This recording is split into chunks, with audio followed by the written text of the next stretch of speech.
Sometimes I forget to breathe.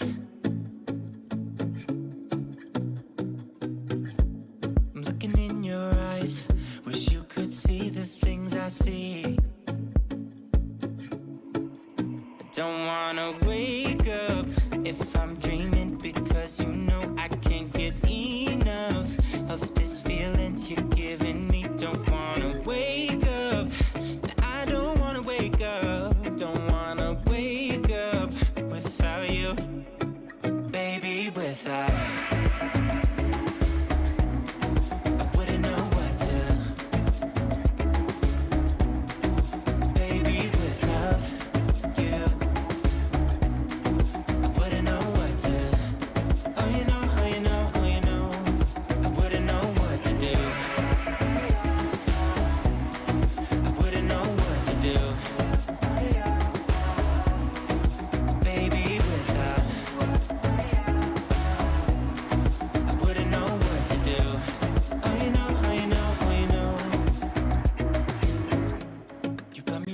Around your finger, tell me what you wanna do. I think we're part of something bigger, and now my mind is filled with you. Oh you know, oh you know, oh you know. Oh you know, oh you know, oh you know. Baby, without I wouldn't know what to, baby, without you. I wouldn't know what to, oh you know, oh you know, oh you know. Baby, without I wouldn't know what to do. Baby, without I wouldn't know what to do. I wouldn't know what to do. Oh you know, oh you know, oh you know. Baby, without.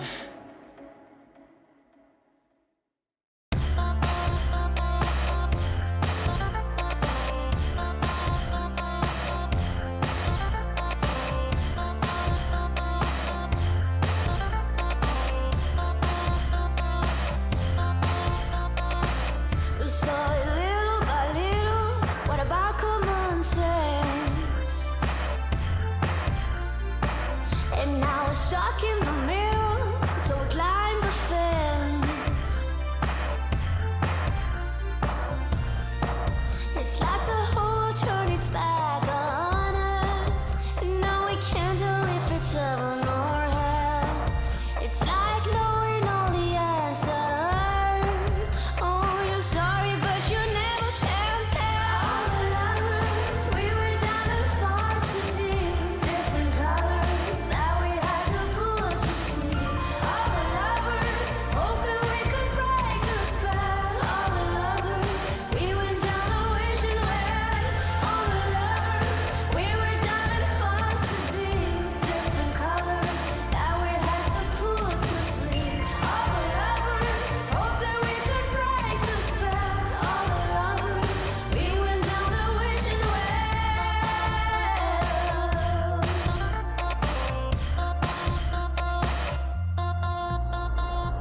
You set the fire and tone to your promised land. You've got a whole religion in the palm of your hand. It's like the whole world turned its back on us, and now you can't tell if it's heaven or hell. It's like knowing all the answers. Oh, you're sorry, but you never can tell. All the lovers, we were down and far too deep. Different colors that we had to put to sleep. All the lovers, hope that we could break the spell. All the lovers, we went down the wishing well. All the lovers, we were down and far too deep. Different colors that we had to put to sleep. All the lovers, hope that we could break the spell. All the lovers, we went down the wishing well.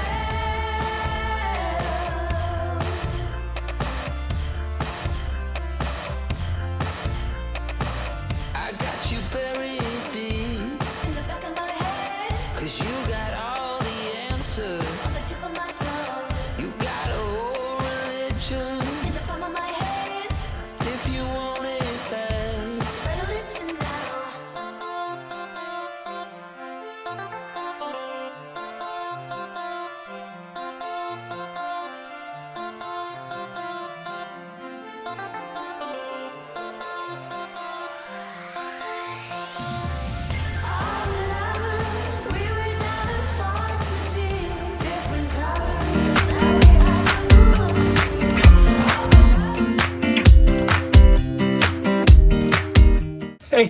You made it! Welcome, come on in. Hello, ladies and gentlemen. You're officially in the Power Hour for the Digital for Good Summit. Digital for Good Power Hour! My name is Matthew Makovich. My name is Phil Januszewski. We are coming to you live from Chicago, Illinois, and I'm part of a dynamic speaking duo known to the world as M&P Presentations. First and foremost, yes, you're in the right spot. If you think you clicked on some random link that led you to two creepy looking gentlemen, you're still in the right spot. This Digital for Good Summit is all about lifting up positive people. We are here today to celebrate the incredible individuals who are using technology in the appropriate positive avenues to create incredible ripples of change. 11 incredible awardees are getting recognized for the good, the digital good they are putting out into the world. Let's have a celebration about the innovation. Hashtag Digital for Good. So welcome everyone that's coming in right now as you're signing in into the virtual world. This is the Digital for Good Summit, and you are in the official Power Hour. Oh, welcome to the Power Hour. You look great. Have you been working out? Preparation is everything. We're about to embark on an incredible virtual summit journey. We have to be warmed up. So how can you and how can we best prepare for what we're about to embark on today? It's easy. Make sure you're getting up doing some stretches. And I'm not talking about little innocent arm stretches. I want you to get uncomfortable. Next up, I need you to start eating those right foods today. Nutrition is everything. Let's pump these veins with those nutrients that we need. And next up, start doing some vocal exercises too, baby. Gosh, didn't that feel good? Google, Salesforce, Intel, come on, it's Power Hour, baby. Well, we know we're going virtual right now, and thanks to hashtag ICANHELP, we have a great event right ahead of us with the Digital for Good Summit. So we want to encourage you, with this being virtual, we want you to stay active, be present, and engaged. That way, we can have a rock star time and enjoy ourselves and really get the most out of this event. Embrace the tech world. Embrace the tech world. Say it with me. Embrace the tech. Yeah, man, I got it. Embrace the tech world. We're good. Ever since March of 2020, Phil and I had to really regroup our public speaking game. We obviously weren't able to go out and interact with audiences face to face. But when the world throws us a curveball, it's not what happens to us, but rather how we respond to it. We picked up our game on social media. We picked up our game on different interactive platforms. And today, you have so much to be excited about. We are surrounded by tech gurus who are doing incredible things. And let's take a step back and realize the power we have in our fingertips when we use it appropriately. So with the world being all virtual, we know that we've learned a lot over this year in 2020 and 2021. So what we want to do is get a little bit of warm up and also a game plan for life now and after this event, for things that we can do and tips we've learned along the way in order to really enjoy and take advantage of the virtual world. I'd like to say it's more of a virtual etiquette. So let's have some fun and get some warm-ups and embrace the mishaps that sometimes happen in the tech world. Because when you're confident and you're positive, you're unstoppable. Welcome, ladies and gentlemen, to what we like to call the Freeze Face Showdown. You've been there, I've been there, faulty internet, a wind gust, and all of a sudden your virtual face while talking is frozen in the most hideous face possible. Phil, you got some ugly frozen face pictures that you could offer up? Well, yeah, I'm excited, everyone, here to talk about Digital for Good. Okay, friends, this is what we call the, what did I just eat? Frozen face. When Kim Carr reached out to us to be a part of the Power Hour, I was... Okay, friends, this is what we call the I look terrifying face. Yeah, great job, everyone, on this meeting. Well, Phil, looks like you have gas. Case in point, weird things are going to happen in the world of technology. So embrace the tech world, baby. We're all in this together. TikTok, Providence, you're here. Let's go. Let's think about virtual etiquette, little this or that. Here's part one, the camera angle. So the camera angle is all about the energy you want to give out. Are you going to rock that lower camera angle with the double chin? Or are you going to be rocking it straight across so people can see you head on? How about the virtual greeting? The way we greet people can really inject a certain energy into a meeting.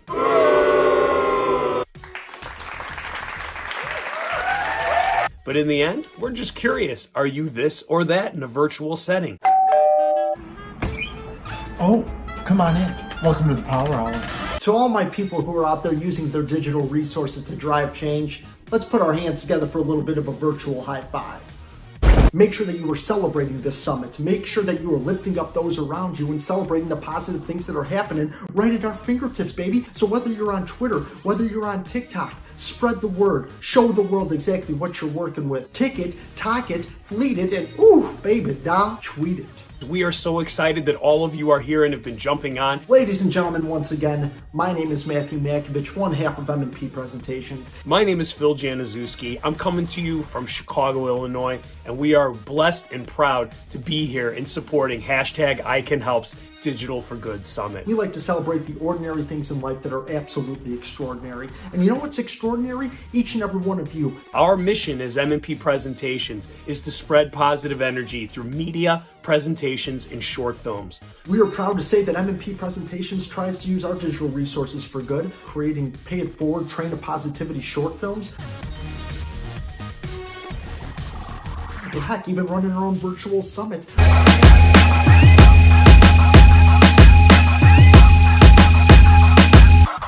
So my friends, on behalf of myself and Matt Makovich of M&P Presentations, we want to thank you all for joining in this Power Hour. We believe in what hashtag ICANHELP is offering to this world because we know it's creating change. Keep on throwing positivity out into the world. Best of luck to everybody. You guys are rock stars.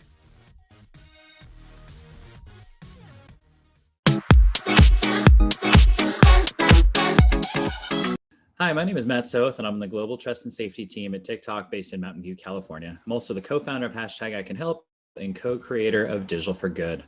In 2017, I was privileged and excited to help create Digital4Good and launch an industry-wide event celebrating youth who are using tech to make an impact in their schools and communities. Fast forward to 2021, we have multiple companies, a diverse global representation, and support of this event.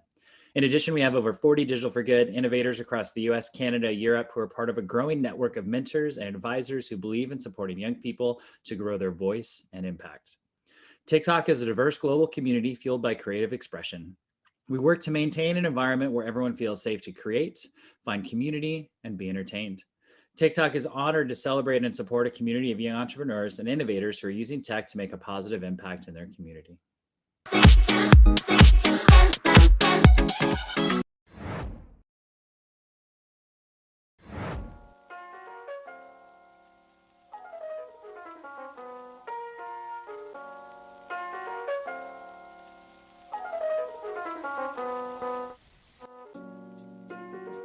Hi, my name is Alexa Negretti. I'm the digital media intern here at ICANHELP. I'm a freshman at Northern Arizona University, and I was also a Digital4Good winner in 2017 and the co-founder of Bristol Compliments. Hi, my name is Allison Kim, and I'm one of the original co-owners of Bristol Compliments. So the premise of the account is that students at Bristol would get anonymously complimented in the hopes of making their day. I think Bristol Compliments brought our school together because we were anonymous, so anyone could have been Bristol Compliments. And I think that made people realize that anyone has the power to make a positive change online. The message of Bristol Compliments even went beyond Bristol.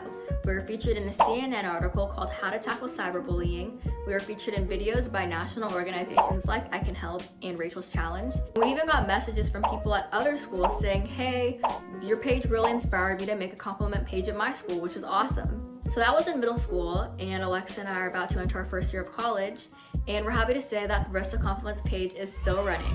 And Alexa and I act as mentors for the new owners. We make sure we keep in touch with them and support them and help them with any questions that they may have.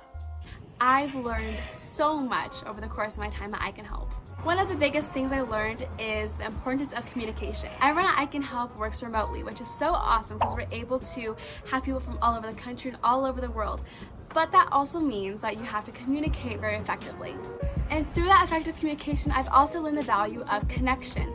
And I think connectedness is really something that ICANHELP holds as one of our top priorities. Most of our team is made up by students, which I think is really awesome that ICANHELP acknowledges the value of student voice.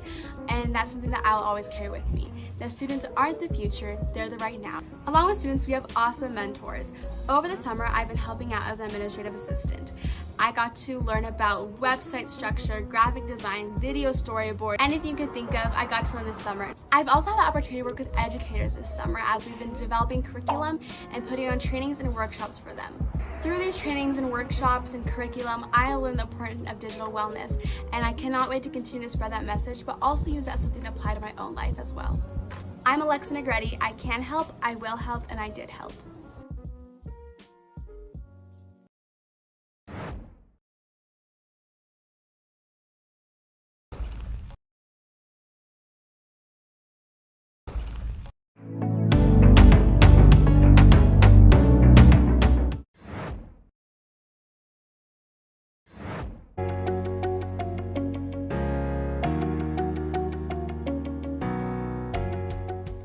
Hi, I'm Shreya Venkat, an 18-year-old freshman at Georgetown University. I'm also the co-founder and CEO of Nest for Us, a nonprofit dedicated to providing volunteer solutions in order to make the world better through kindness. Digital for Good was one of the best events I've ever had the privilege of being a part of. I got to pitch my work with Nest for Us to different corporate executives and nonprofit professionals. And during Digital for Good Power Hour at Facebook headquarters, I was given the incredible opportunity to present about my work on an amazing platform and hear from various celebrities and influencers who are also positively impacting their community in meaningful ways. So grateful to the ICANHELP team for this amazing opportunity. Since Digital for Good, Nest for Us has grown extensively to over 1,000 volunteers. We created 2 new programs, Nest Buddies, our Birthday in a Box program for underprivileged children, and Nest Inspires, our leadership program. Our overall vision is to empower people of all ages and backgrounds to create a more compassionate and inclusive world. By instilling a passion for service in their communities through random acts of kindness, I believe that together we can spark global change by nourishing the community, inspiring the world, and touching lives and hearts wherever we go. All our programs are still up and running full force, and we've even been able to expand globally through the use of technology to connect people from over 14 different countries. I believe that regardless of how bad the situation may seem, positivity and kindness towards others should never waver. At the end of the storm, there's always a rainbow.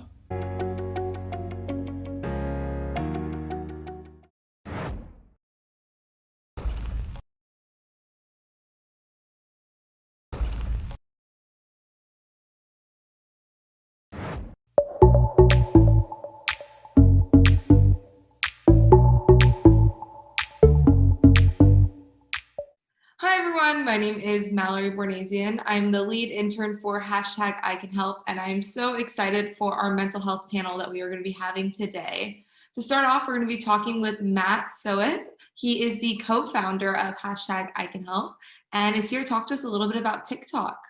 Welcome, Matt. Oh, thanks, Mallory. It's great to be here. So just a quick introduction about TikTok. We're a short form video sharing app, and we I've been here about 1 year working at TikTok, which has been pretty exciting since moving on from ICANHELP. I'm very excited to have this conversation around mental health and looking at our outreach and engagement in this topic, particularly working with youth. We are so excited to have you, Matt. Thank you for telling us a little bit about TikTok. Just to get started, how old do you have to be to have a TikTok account, and what are the students going through when they are setting up these platforms? Yeah, TikTok is a 13 and up platform. So generally log in, like most companies, usually involves an email, username.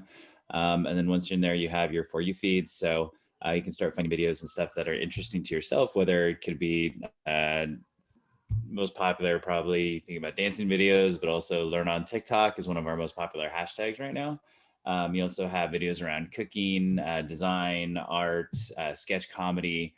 There's kind of a wide range of entertainment.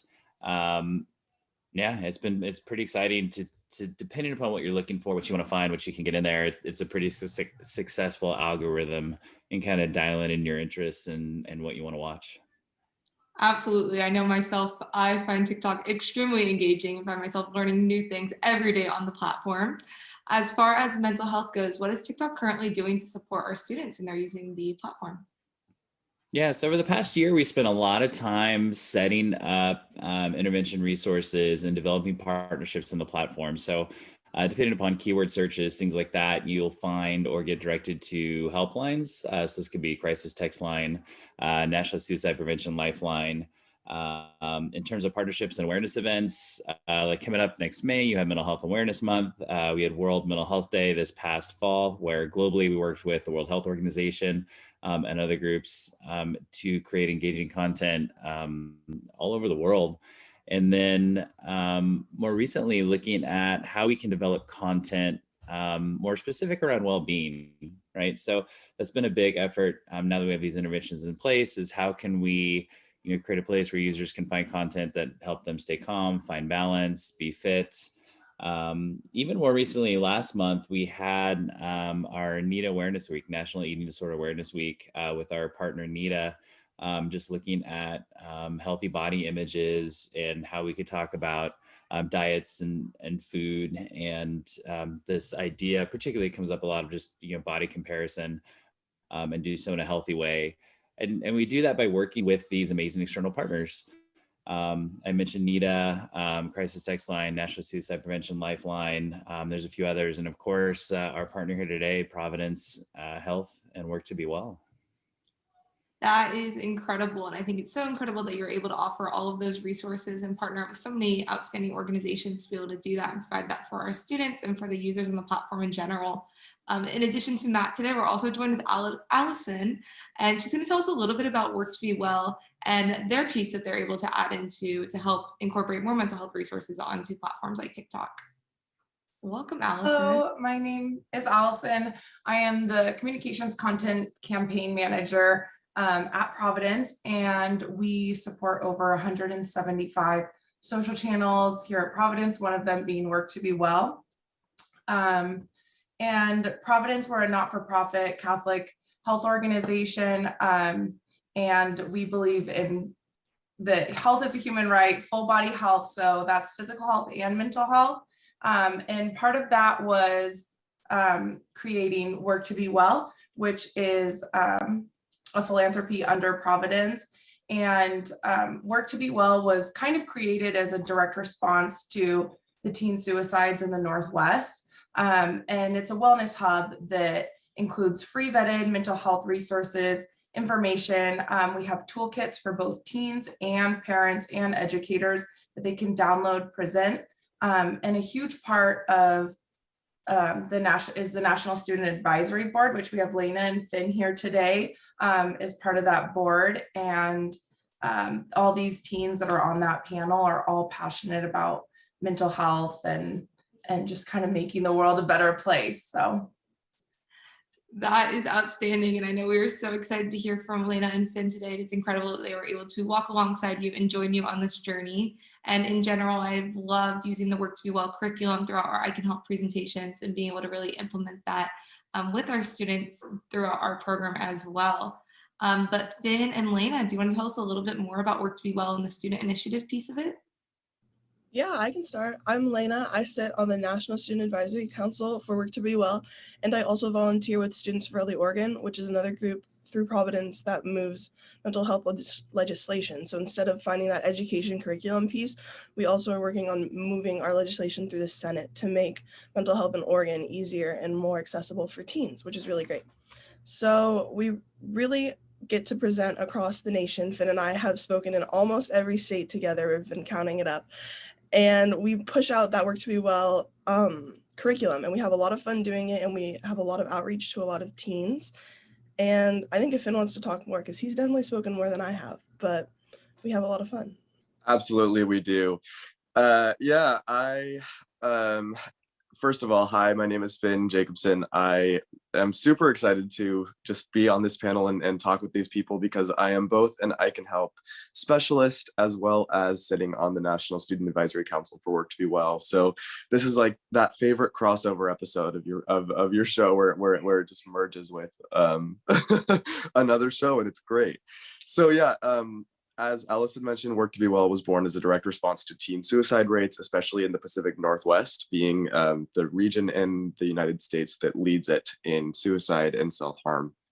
And a lot of the work we do especially through our extension of Students for Healthy Oregon, as Lena mentioned, is legislative work where we set in motion different changes to the system, especially the school system, in regards to mental health. And we're really working to create a more equitable environment and allowing students to process and understand their needs in the school system has been really essential to Work to Be Well's work.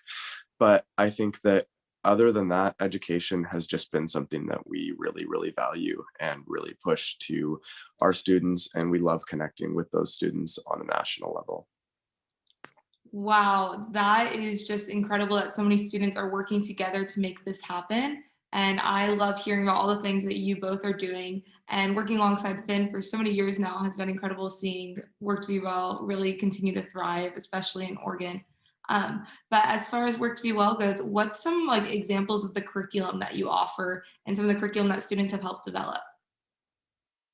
Yeah, so one of our most popular modules, which just pops to my head instantly, is our stress lesson, which is, I think, probably maybe one of the most common curriculums that we teach at any event that we go to. And what's really cool about the stress lesson is that it not only talks about the biological process of stress and how cortisol levels work, and really sort of just highlighting how stress affects us in ways that we don't really understand all the time, but also it goes through our emotional first aid kit, which is something that we at Work to Be Well and at ICANHELP value extremely, and that the emotional first aid kit really provides you with the tools that you're able to empower yourself with to maintain your mental health. And so I think the stress lesson to me represents sort of like the epitome of what Work to Be Well curriculum is, almost, in that like it touches all the bases. It talks about mental health, it talks about mindfulness, it talks about managing stress, and then it also talks about sort of like our emotional first aid and maintenance component. On top of that, we have a ton more curriculum. We're currently working on about 4 to 5 new curriculum pieces, but we have substance use disorders, critical conversations, structural racism and intergenerational trauma lessons, anxiety and depression, and our stress and self-care and ECBR kits, which are our most popular. But we are working on so much and doing so much, and we're so excited to push it all out.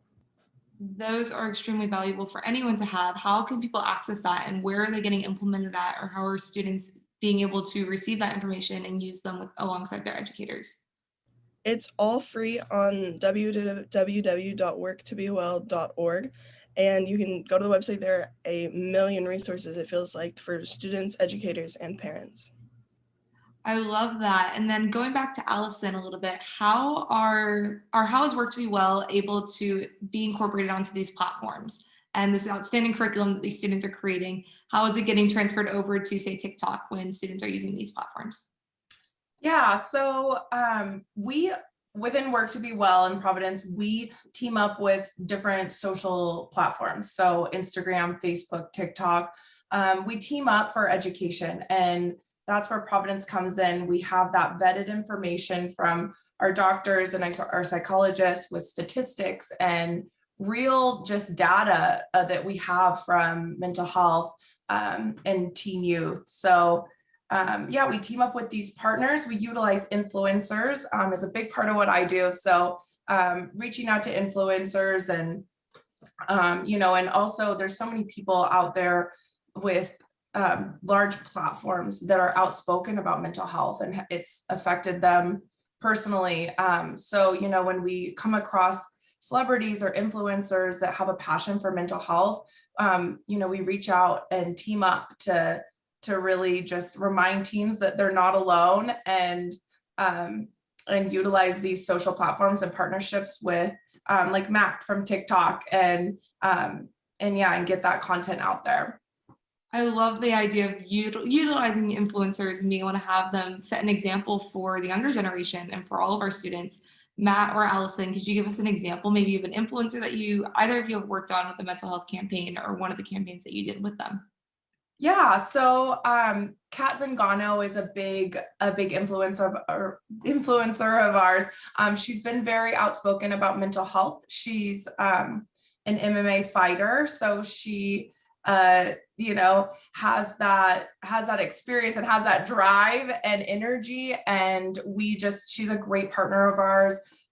We work with her often, and she's just been very outspoken about mental health. And so, yeah, we team up and utilize our platforms to promote each other and talk about mental health, and really just hit different audiences. And there's so many, right? Like, we're always trying to hit different demographics. So we might team up with somebody one week that's, huge into fashion or food, and then we team up with somebody else who might, we're working with this beautiful Native American influencer who does, amazing education about his culture. So we're always just looking for new people to team up with that can hit a different audience.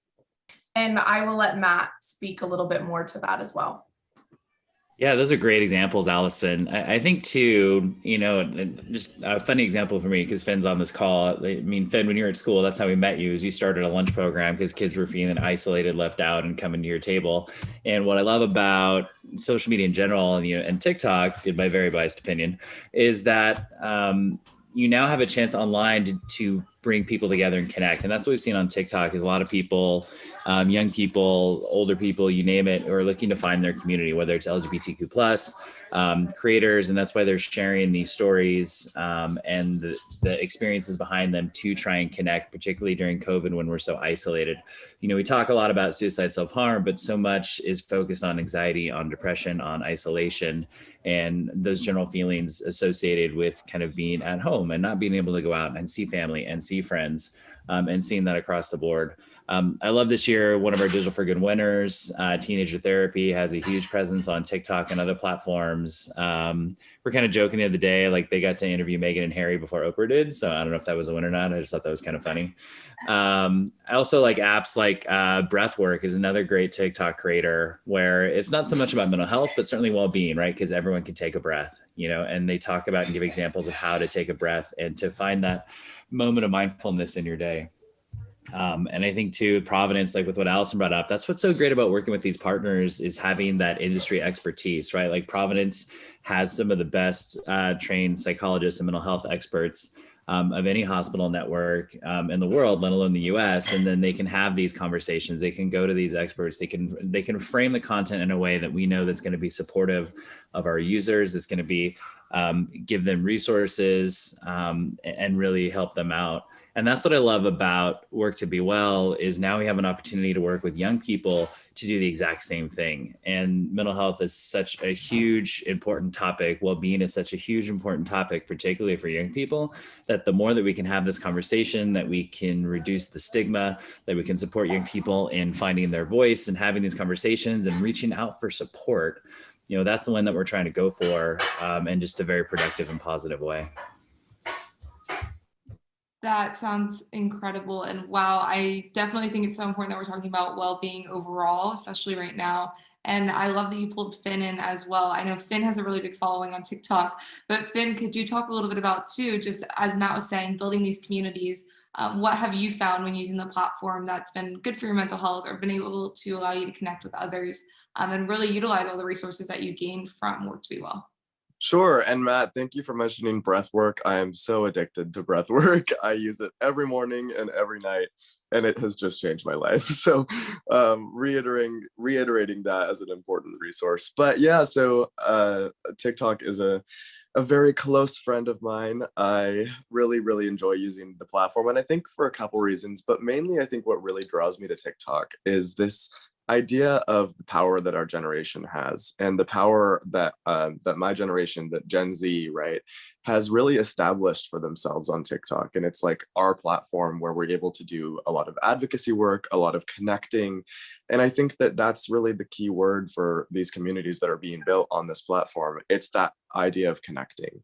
And it's finding, people on this app that are similar to you and that you can relate to in some way through very, short videos. I think that TikTok is so powerful for so many reasons, but and I really look back to like the advocacy that Gen Z did during the election, without getting too political. But TikTok was a really sort of crucial platform, I think, also during the summer with the Black Lives Matter movement being in its heat, and I think that there's just so many things I could say and so many things I love, but ultimately when you come down to it, it's all about connecting, and it's about connecting with people that you normally wouldn't meet in any other instance. That TikTok really just sort of brings together all these different pieces of the puzzle. That's really awesome. I agree with you, Finn, completely. And I think definitely connecting on TikTok has been such a valuable resource for so many students, especially when we're in this time of remote learning. We're able to connect and find new communities that we might not have at our schools. It's been very, very powerful.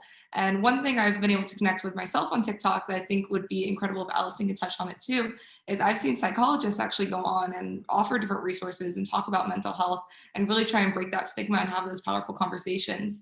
And I know Matt and Allison both mentioned that Providence does work with their psychologists and health professionals when teaming up with these students for Work to Be Well. Could you talk a little bit more about that, Allison, how they're able to contribute to the student voice piece as well? Yeah, so you said it, Mallory. So, I mean, one of our main goals with our mental health campaigns are just reducing the stigma around mental health, getting people to talk about it, reminding people that they're not alone, that we all have thoughts, we all have feelings, we're all people. So that's the main thing. The main thing is just reducing the stigma, getting it out there, and just, like you said, vetted resources, right? This is some signs of anxiety. I'm not diagnosing you. I'm just letting you know, maybe this will spark something so you can go talk to somebody or go to a clinical psychologist and talk about what's going on. Just know that there's people out there to listen. There's always people out there to support you. And that's kind of just the whole point of our campaign, is really just to offer resources, and Work to Be Well is a direct response as well. So that's all vetted resources. It's all information, like the Trevor Project, like Youthline, just resources for all youth that they can go to and find support. That is absolutely needed, especially right now. And I know Matt earlier was talking about how the resources are embedded onto these platforms now because of Work to Be Well and all of these outstanding organizations that they partner with. And Matt, when students are using these platforms, I know we talked about how if they search certain hashtags, they're able to get these resources. Are there other ways on the app where students can locate the resources that they may need or reach out if they're looking for support or anything like that? How can students go about gaining support? Yeah, I think if you just follow these accounts, right? If you follow Providence in the platform, if you follow, I'm trying to think of others, Trevor Project, just as examples, if you go directly to these accounts, we do have our resource pages on the website. I'd be surprised how many teens are like jumping to the website being like, I need to find these resource pages. So that's where I think going directly to accounts and just the video content, that's just the magic of TikTok, is how can we relay this information in these short form video format. I know Finn has a video on the Providence page, right? So there's another point of contact on there. And what I love about it, I mean, to Allison's point, I mean, I've loved watching the live streams with Dr. Robin and the Work to Be Well students. I think they're brilliant. I love the fact that when this curriculum was created, I got to be there in the early days, and it was actual students working with teachers, working with psychologists, working with clinical psychologists, and developing these lessons. It was developed with youth voice in mind, and what do students want to learn? What do students need? And how can we talk about this in a way that's meaningful? And I think that's what Providence has been trying to do on their account, is, including student voice, including creator voice, and having individuals who can talk about this in a way that's smart and clever and effective. So as they go into, excuse me, sorry, a little emotional, or seasonal allergies, I can't decide. So I think as the best thing to do is to find these accounts online. Certainly there's going to be a lot of content next month in May, looking at Mental Health Awareness Month. You'll be able to find a lot of these creators and resources in order to kind of get just the great content and help that they're providing in the platform. Yes, going into the month of May, that's going to be so important for Mental Health Awareness Month. And I love that you mentioned how students were walking alongside educators when originally creating this curriculum. That's how it kind of got developed. And it was all driven by outstanding students like Finn and Lena, who are working so hard to promote mental health and have these powerful conversations. Finn, do you want to tell us a little bit more about like when I Can Help and Work to Be Well originally developed curriculum and what it was like being in that process and being in that situation and having your voice heard? Absolutely. So yeah, I think it was just really inspiring to see sort of the convergence between Work to Be Well and I Can Help as, you know, a member of both organizations, and finding this wonderful blossoming partnership that allowed so much incredible curriculum to be created. And I think that being a part of that sort of early process when, you know, looking back at Wellbeing Trust days, when we had a partnership between, oh, I don't know, I Can Help, Work to Be Well, Youthline, iHeartRadio, more like, and I think, that was just really cool because you started to see this coalition come together. And it was this coalition of organizations that made the commitment to acknowledge youth mental health as a real issue. And that's pretty unprecedented. So having a lot of the center of that action being in Oregon was really cool for, obviously, for me and for Lena too. I won't speak for her, but and so I think that having student voice be at the center of issues that are addressing student mental health is a really foreign concept to a lot of people. Fun fact about me, I also am a volunteer on Oregon Youthline, which is another great organization that's doing incredible work related to youth mental health and really allowing youth to stand at the forefront of that work. And I think there's this idea with youth mental health that it's just this sort of like really taboo subject that nobody's willing to discuss. And the best thing we can do for it is just let the, you know, fancy psychologist adults work behind closed doors and fix everything for us. But ultimately what we know is that that's not going to happen. And so having students making these really crucial decisions about how organizations like Work to Be Well, like Providence, like I Can Help, are treating youth mental health and how they're going about being sort of these public figures that are working with that concept has just been really empowering, because it's the first time that youth have been able to have a direct say in these discussions that are about us. And so I just think that it's a never-ending mode of just inspiration, and the ability for students to get involved is just so immense, and there's so many opportunities, which is really awesome. Adding to that, what Finn didn't share is this is doable, right? Because in the state of Oregon, when this launched, we ended up reaching like 150,000 students over the course of 1 year, right? If you consider who was trained, going back to their schools. So this is something that's very attainable, and it was all student-led, adult advised, which is just the core heart of youth leadership. It was pretty awesome to watch happen. Hearing the success happening in Oregon, I think it just shows how much it could happen everywhere when we implement this incredible curriculum and have powerful voices like Finn and like Lena being heard and working together to be able to make things happen. Lena, do you want to address a little bit just how students can get involved, or as well as Allison too, and also how they can support their peers through this? Yeah, so Work to Be Well wise, there's a lot you can do. You can bring Work to Be Well into a club, you can bring Work to Be Well into your school, or even just checking out that curriculum, maybe bringing just the curriculum itself into a club or with family members or students with you, right? And I think that connection that we talked about is the most important, making sure that as much of our vetted curriculum, if it's applicable to you, you can bring that to your heart and you can use that and it will genuinely help you. And I think that's really important. Absolutely, that is so powerful. And Allison, how has it been for yourself working alongside these students when developing this curriculum and when creating Work to Be Well?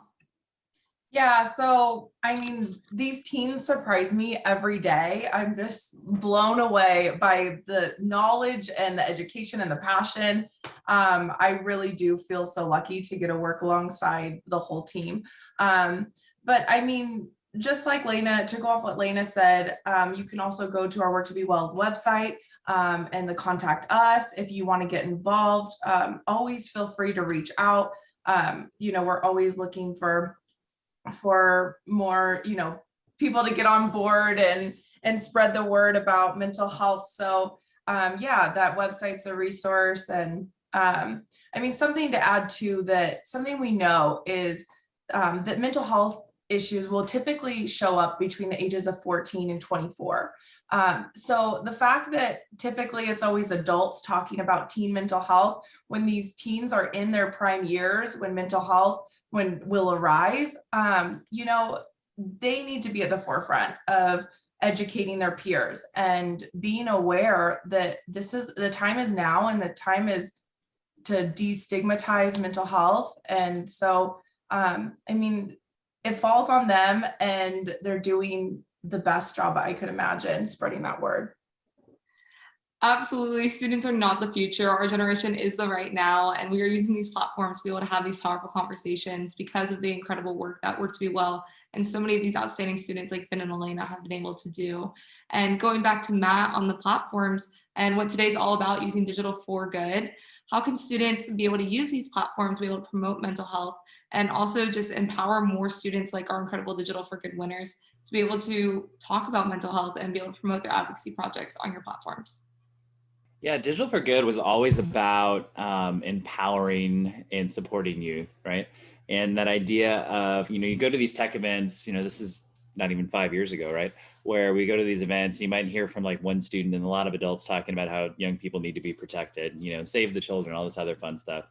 And we realized early on, it's like, how can we get youth up there, right? It's a world that, and Kim and I were kind of used to looking at student leadership. You're used to having young people on the stage, leading the events, things like that. And so how do we get that voice up there? So kind of what I encourage people to do with Digital4Good is just find that place that's your voice, right? Find that thing that you are passionate about, and find the space that you feel comfortable sharing that content.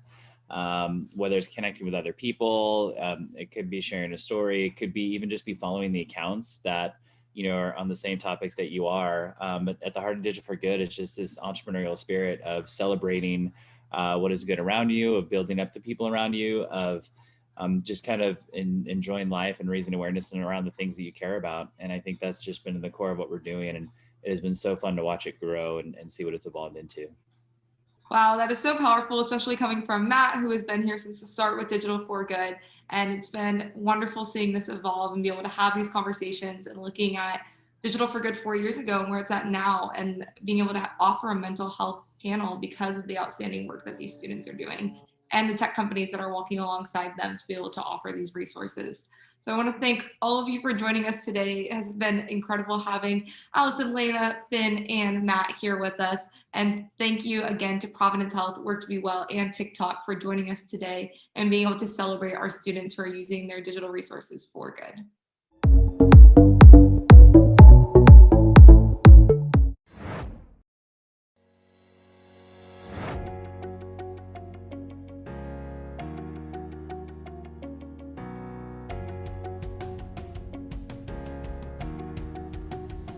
Hi, my name is Olivia Rush. I'm 19 years old. I'm from Allentown, Pennsylvania. I'm a professional dancer, and I run my own nonprofit called Dance to Make a Change. I was a Digital4Good 2019 winner, and I'm here to answer a couple questions for you guys. How did being a Digital4Good winner help you with Dance to Make a Change? Digital4Good was truly just overall an amazing experience. When I got there, I really had no idea what I was doing. I mean, I just knew that I had this idea and this dream that I wanted to do and continue to work with. But being there and all the resources and the connections and people that I met were just amazing. They all helped me so much, and they really helped me gain so much clarity and insight into what I wanted to do and where I wanted to take my project. And they also gave me the ability to have these connections to help me go to the next level and get there, and it overall just changed my life. It was amazing. How are you getting partnerships with companies? Honestly, I've gotten a lot of partnerships through social media and just branding and networking. I have had a lot of companies reach out to me and ask to do like, hey, I'll send you this for, a free cup of coffee or something, and that's how a lot of brand deals happen. But there's also this thing called an influencer kit, which I know a lot of people use. You put like your followers, your interaction, all that stuff, which is super cool. I haven't made mine yet, but I'm definitely going to soon. And they send it out to brands, and that's how they get collabs to work with people. I think that's another awesome way to get partnerships. What is one takeaway you got from this whole experience? Honestly, a takeaway I would have to say I got from the experience was really confidence.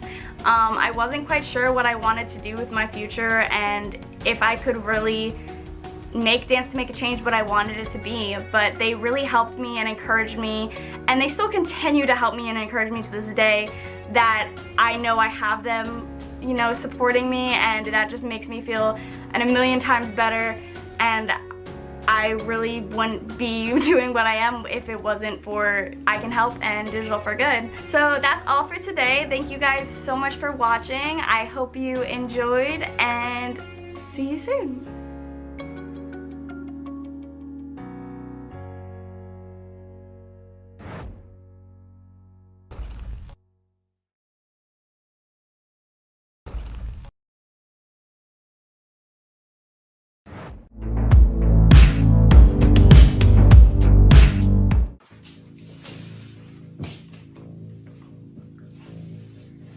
We live in a time of complete disconnect.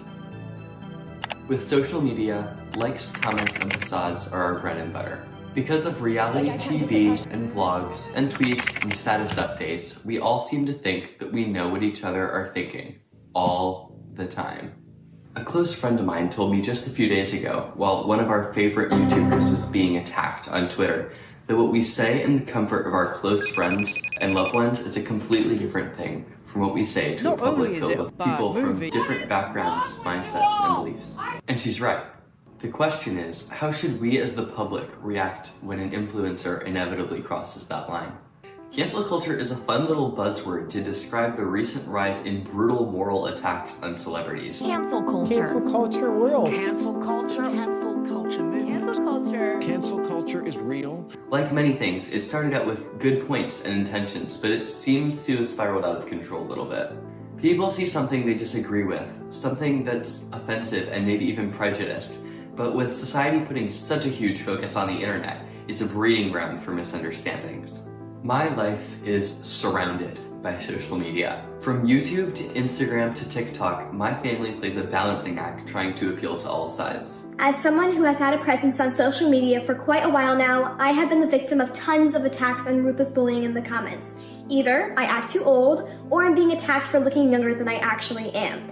People have even tried to remove me from entire platforms for nothing more than a TikTok dance or a picture with my friend. Projects like Digital4Good are working to create digital justice and positivity. Nobody deserves to be attacked on social media, and a more positive outlook on what social media is for could change the world for millions of struggling people. It seems like no matter what you do, there are people who will be upset by your actions, and they do not hesitate to tell you. People are not people on the internet. They're ruthless and often don't feel accountable for what they say. This, combined with the impossible standards created by online communities, creates a toxic environment for all people.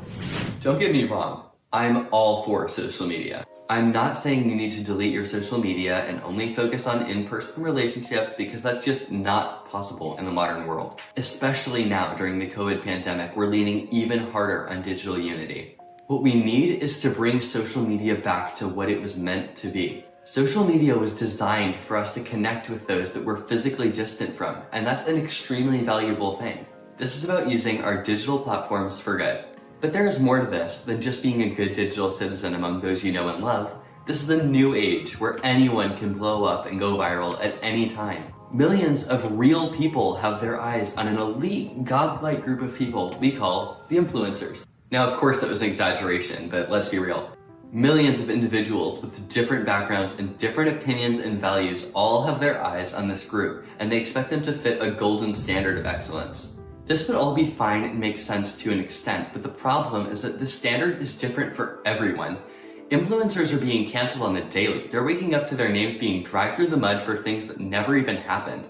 Some lose their jobs, some lose friends, and some even lose their lives. People who never chose to become popular may be verbally assaulted for things that they did or said 10 years ago. This is a toxic and impossible culture that leaves no room for personal betterment. People on the internet forget that there are real, feeling people seeing what others say about them, and that real people feel the consequences of cancel culture. It is far too easy for a controversy to go straight into the hands of the digital judge and jury and be guilty by accused. Many of you may be thinking, we have to right the wrongs of those of the platform, and we must condemn the wrongdoings and bigoted actions of people's past by calling it out. But there is another option. In a face-to-face interaction, you wouldn't yell out someone's faults for all to hear. You would simply remove yourself from the situation and not associate yourself with that person. If you don't like what someone has to say, then why give it power and influence by further spreading their message? People with toxic traits and intentions do not deserve a place on your mind or your social media timeline. Just unfollow. Whether it's a million followers or just a couple close friends, digital positivity could save the mental health of so many people. Digital positivity is a choice to only associate yourself with positive things on the internet and cut out those that are negative. This does not mean to fuel negativity by attacking it when most of the time they just want attention. Rather, let it die out naturally by moving on and just unfollowing.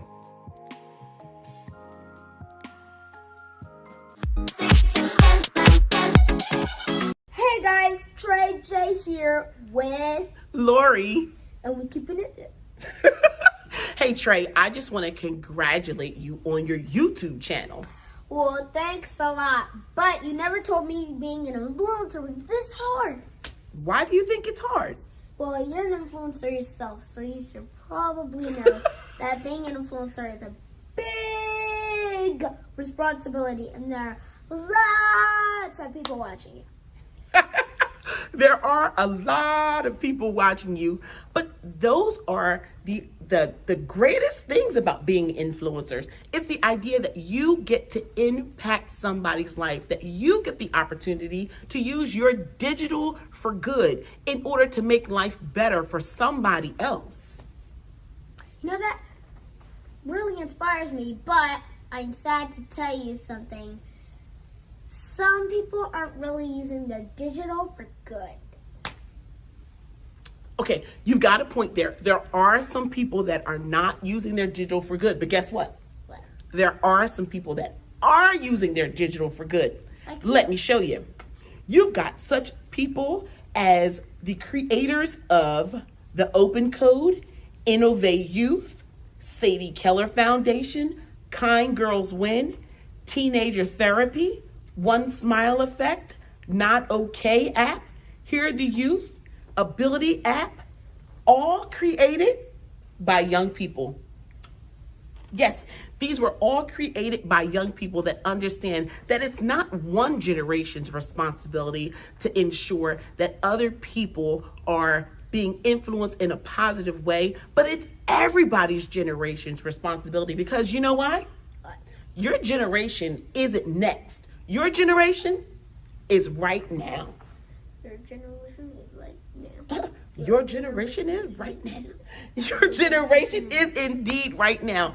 It is time for our young people to ensure that they are using their voice for good, to understand that your behavior gives somebody else permission. So if you're on social media promoting negative things, if you're on social media not being nice to people, that gives other people permission to not be nice to people too. You know what? That really inspires me. I'm going to become a good influencer. That's what I want to hear, that you're going to be a good influencer, because we want you to use your digital for good. Your digital for good. Your digital for good. Use your digital for good.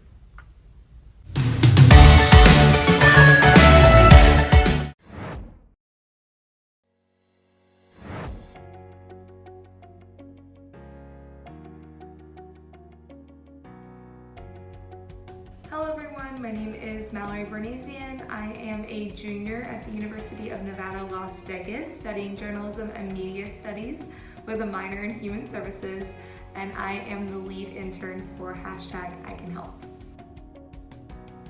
I originally got involved with our program back in 2018. I was selected as a Digital4Good winner for a project that I was doing with an incredible group of students to combat human trafficking on social media with our district attorney. Kim Carr, our co-founder, reached out to me, and I decided to become an intern starting that January. Working with such an outstanding group of students and being able to oversee them as their intern inspired me to eventually want to become the lead intern for ICANHELP. My dream came true last spring when I was selected as the lead intern for our program, and since then our program has grown so much. We now have interns that are covering 17 states and 4 countries. As a lead, I think it's incredible to be able to see all the work that our students are doing and be inspired by them on a daily basis. In June of 2020, my mom ended up passing away right after we hired our new team of interns. I was extremely defeated and didn't know how to move forward. Our co-founder of ICANHELP, Kim Carr, really helped me support me through this process and made me realize that I could either become a victim to the situation, I could give up my position and I could take a year to grieve, or I could become a victor and inspire all of our students that you can grow through everything you go through, because no success comes without struggle. I moved forward to being the lead for ICANHELP after an incredible meeting that we had. Our students ended up sending me a list of memes that were all cat memes because they knew that that's what I needed to smile in that moment. In that situation, I realized two things. One, the ICANHELP family is stronger than anything I could have ever imagined. And two, being a leader is not about being perfect all the time and putting your feelings aside. Being a leader is about being a victor and showing your vulnerabilities and asking for help when you need it.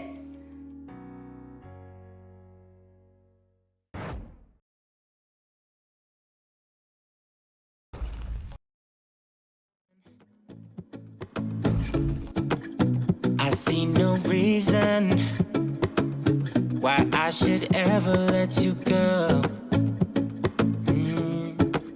I don't wanna wake up if I'm dreaming, because you know I can't get enough of this feeling you're giving me. Don't wanna wake up. No, I don't wanna wake up. I don't wanna wake up without you, baby, without.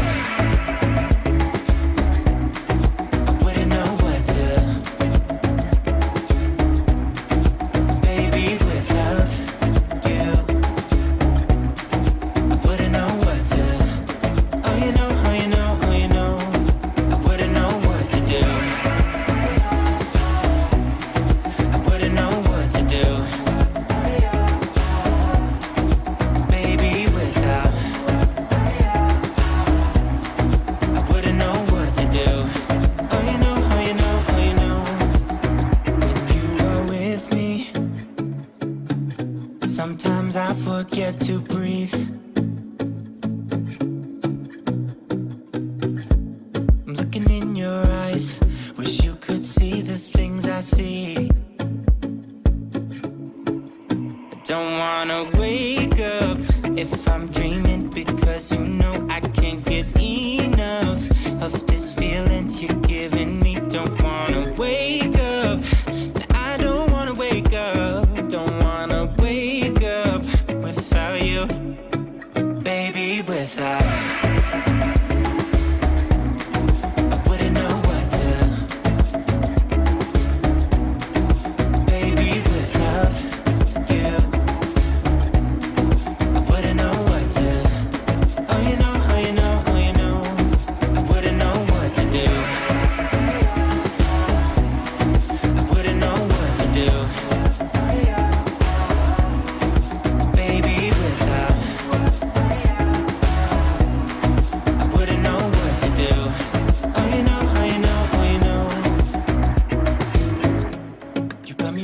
Around your finger, tell me what you wanna do. I think we're part of something bigger, and now my mind is filled with you. Oh, you know, oh, you know, oh, you know. Oh, you know, oh, you know, oh, you know. Baby, without.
Stuck in the middle, so we climbed the fence.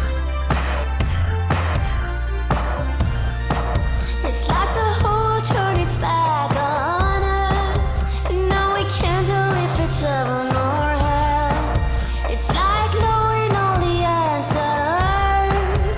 Oh, you're sorry, but you never can tell. All the lovers, we were down and far too deep. Different colors that we had to pull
And you need to unmute.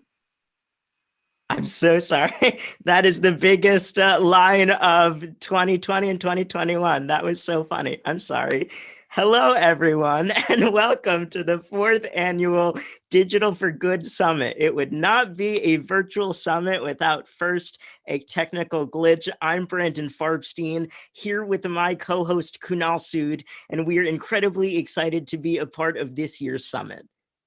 Digital for Good's mission to empower youth through technology really matters to me.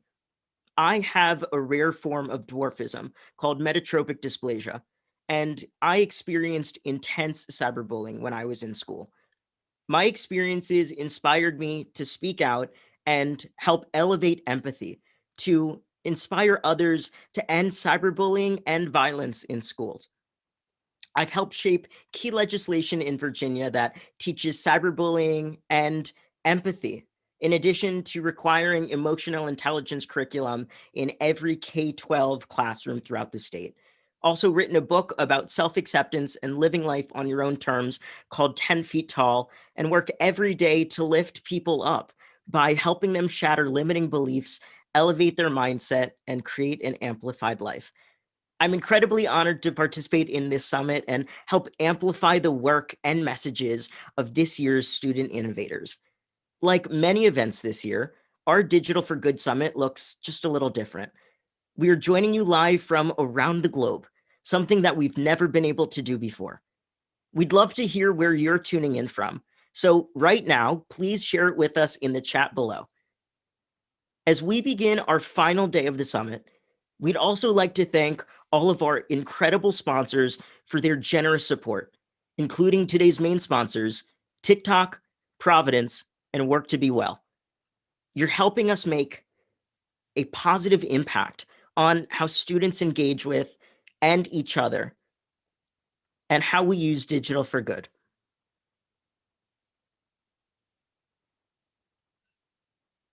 Thank you, Brandon. Over the past 3 days, we've had the opportunity to watch all of our student innovators in the Shark Tank. They shared their innovations and paired off with mentors from Salesforce, Visco, Twitter, Flyform, and TikTok to learn how they can take their organizations to the next level. Today, we're so excited for these students to give their final presentations about their innovative apps, non-for-profits, and foundations. As the founder of We the Planet, I've had the gift and special pleasure and honor of working with some of the most extraordinary people and citizens in the world. And truly speaking, I have the privilege of serving these kinds of people, as well as I've listened to these students share their ideas over the past few days. I've been blown away by their creativity, their kindness, their hope, and their ingenuity. I have no doubt that they will help transform our world for a better future, and it's an honor to introduce them today. But before we hear from our innovators. We are so excited to welcome today's opening keynote speakers, Operation Awesome TV. Show stars Brent Kamalik and Anna Miller. Operation Awesome is an inspiring and entertaining series where two mentors, Brent Kamalik of Dude, Be Nice, and Simon Bridges, have assembled a dream team of 5 incredible kids who have already done incredible things in their hometown, and now will go on an epic road trip to help others across the country. Welcome, Brent and Anna. Hey everyone, my name is Brent from Dude Be Nice. You can learn more about us at our website, dudebenice.com. Watch our videos on YouTube and get involved from there. But this interview is not about me. It's about someone very special. Her name is Anna Miller. I met Anna Miller on the set of a new show that I am hosting called Operation Awesome. And she is one of the stars.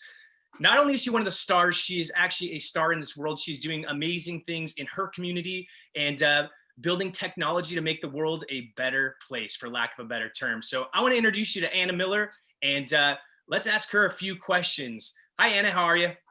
I'm doing great. I'm so glad to see you again, Brent. Great to see you as well. So you and I met on the set of a show called Operation Awesome that premieres every Wednesday night on BYU TV. Really quickly, what is Operation Awesome? So Operation Awesome is this, I'm just going to say, amazing show about kids going around the country helping communities with what they want to do, with their goal. And our mission is to leave every place better than when we found it. Yeah, I was really proud to be a part of this show. It's pretty special. So let's get right into it. I want to learn more about you. I think the world needs to know you a little bit more. So Anna, what is something unique about you? Well, I have a rare condition called osteogenesis imperfecta, and it basically just means my bones break easily more than others. But that does not mean that it's going to stop me. I am a pretty adventurous kid. I play in chess tournaments, I code, I do all sorts of cool things, so no broken bones gonna stop me. So I know you are tech savvy, and we really relied on your tech savvy skills this past summer when we filmed this show and had these operations. How are you using technology to essentially make the world the type of place that you want to live in? And I know accessibility is a big deal to you. Can you talk a little bit about that? So one of the things I do is I motivate people. Every week I post a motivational video to just get people ready for the day. I also am working on getting information to build a website and hopefully an app so that people who are in wheelchairs or have physical disabilities like me can travel just like anyone else.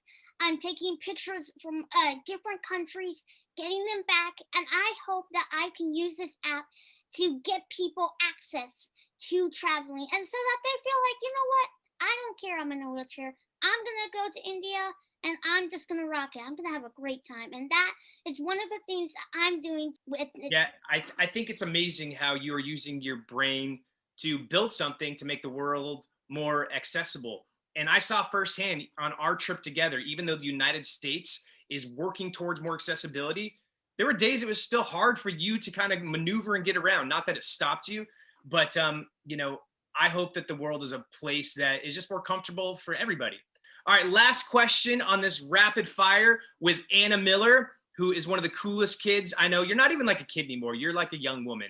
I've seen you kind of grow up over the last year.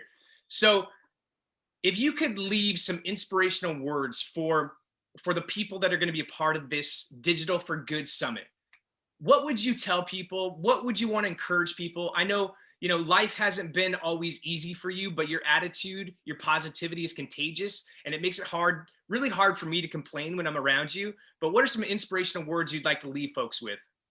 So for all those who are listening, get the most out of this. You're going to be meeting leaders and motivators and people who are going to inspire you. And when you think of an idea to use tech in some sort of way, I know you might have been told no, but in this space, you are going to be told yes, and you can use those ideas for good. I love that. I think it's important to remember these right here are a powerful tool. You can tear someone down with it, or you can build them up, and you get to decide what impact you want to have on other people's lives. And Anna Miller, you are doing a great job of uplifting people on this device and using digital for good. Check out our show, Operation Awesome, every Wednesday night at 8 p.m. On BYU TV. There's a free app. Check out dudebenice.com and learn more ways to get involved with what we're doing. And the best way to end our time together is something that Anna Miller makes iconic on our show, Operation Awesome. How do we end this, Anna? With a what? A damn. That's right. Never gets old. Thanks, everyone. Thank you, Anna Miller. I miss you, buddy, and I will see you soon. Let me see that good vibe shirt. The good vibes. That's what you bring. Thank you, Brent and Anda, for those wonderful, inspiring words of welcome to begin the final day of the summit.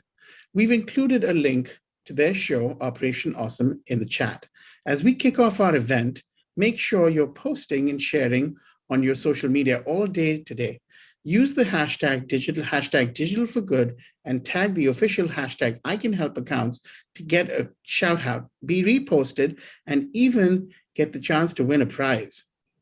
You can even use our fun digital photo booth to take some photos. Check out the link to the photo booth in the chat, Instagram, Facebook, and Twitter. Also, throughout the day, keep in mind which winners wow you. We'll be awarding one winner the coveted Digital4Good People's Choice Award. A survey will be provided later today that will ask for feedback on our event and which 5 winners stood out to you. We're excited to hear who inspires you today. Now it's my pleasure to introduce our first student speaker, Grace Bradley.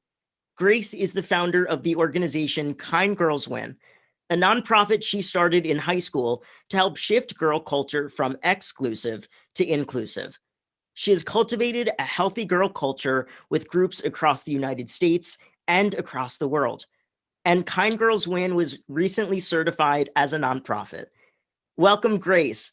We are so excited to hear more about your organization. Take it away. Hi, my name is Grace Bradley, and I'm the founder of a nonprofit organization called Kind Girls Win. Kind Girls Win is cultivating kindness and inclusivity among young women by hosting monthly socials and spreading our message on social media. I founded Kind Girls Win in 2018 after having a very hard time making girlfriends. I just graduated high school and all my friends had moved away, and girls were very scary. It's very hard to find kind women out there. I decided to take this leap of faith and start this organization, and the goal was to host these monthly socials for girls to gather in the name of kindness. I realized after our first social that we can be so different and our differences can divide us, but kindness can really bring us together. After our first social, girls started hearing word of it through social media and decided that they wanted to start chapters of their own in their college towns and in their hometown cities. At first, it was a little bit scary, but it was so amazing seeing the impact that these girls were making in their own community and really making Kind Girls Win their own. We even had a chapter start in Australia and Honolulu, Hawaii that I actually visited last March. It's been so cool to see the effect of Kind Girls Win across the country, and it's really living out its message as well. When I first started the organization, a lot of people asked me, so you've always been kind? I think that's kind of impossible. And I was like, yeah, it is. It wasn't until my dad passed away my junior year of high school that I really had my outlook change on my entire life. I remember the specific moment that has really shaped Kind Girls Win today. The day that my dad passed away, yes, the exact day, I decided to go to cheer tryouts because I did not want any handouts and wanted to make the team myself. When I showed up, I was greeted with nothing but kindness from girls that we did not always get along or even like each other. They hugged me, they held me, and they even did my hair and gave me clothes to wear because I came straight from the hospital. It's moments like that that prove that girls can be kind and the impact can be long lasting. If you are a company or a business and you want to get involved, we really need help spreading our message. We would love for you to partner with us by following us on social media and reaching out to see how you can get involved. If you are a student and you would like to start your very own club or chapter in your community, you can also reach out as well by shooting us an email and filling out our interest form on kindgirlswin.com. We would love to have you a part of this movement and have you a part of this organization. We are so thankful to receive this award from Digital for Good and cannot wait to see you guys join us along for this ride. Thank you. Thank you so much, Grace.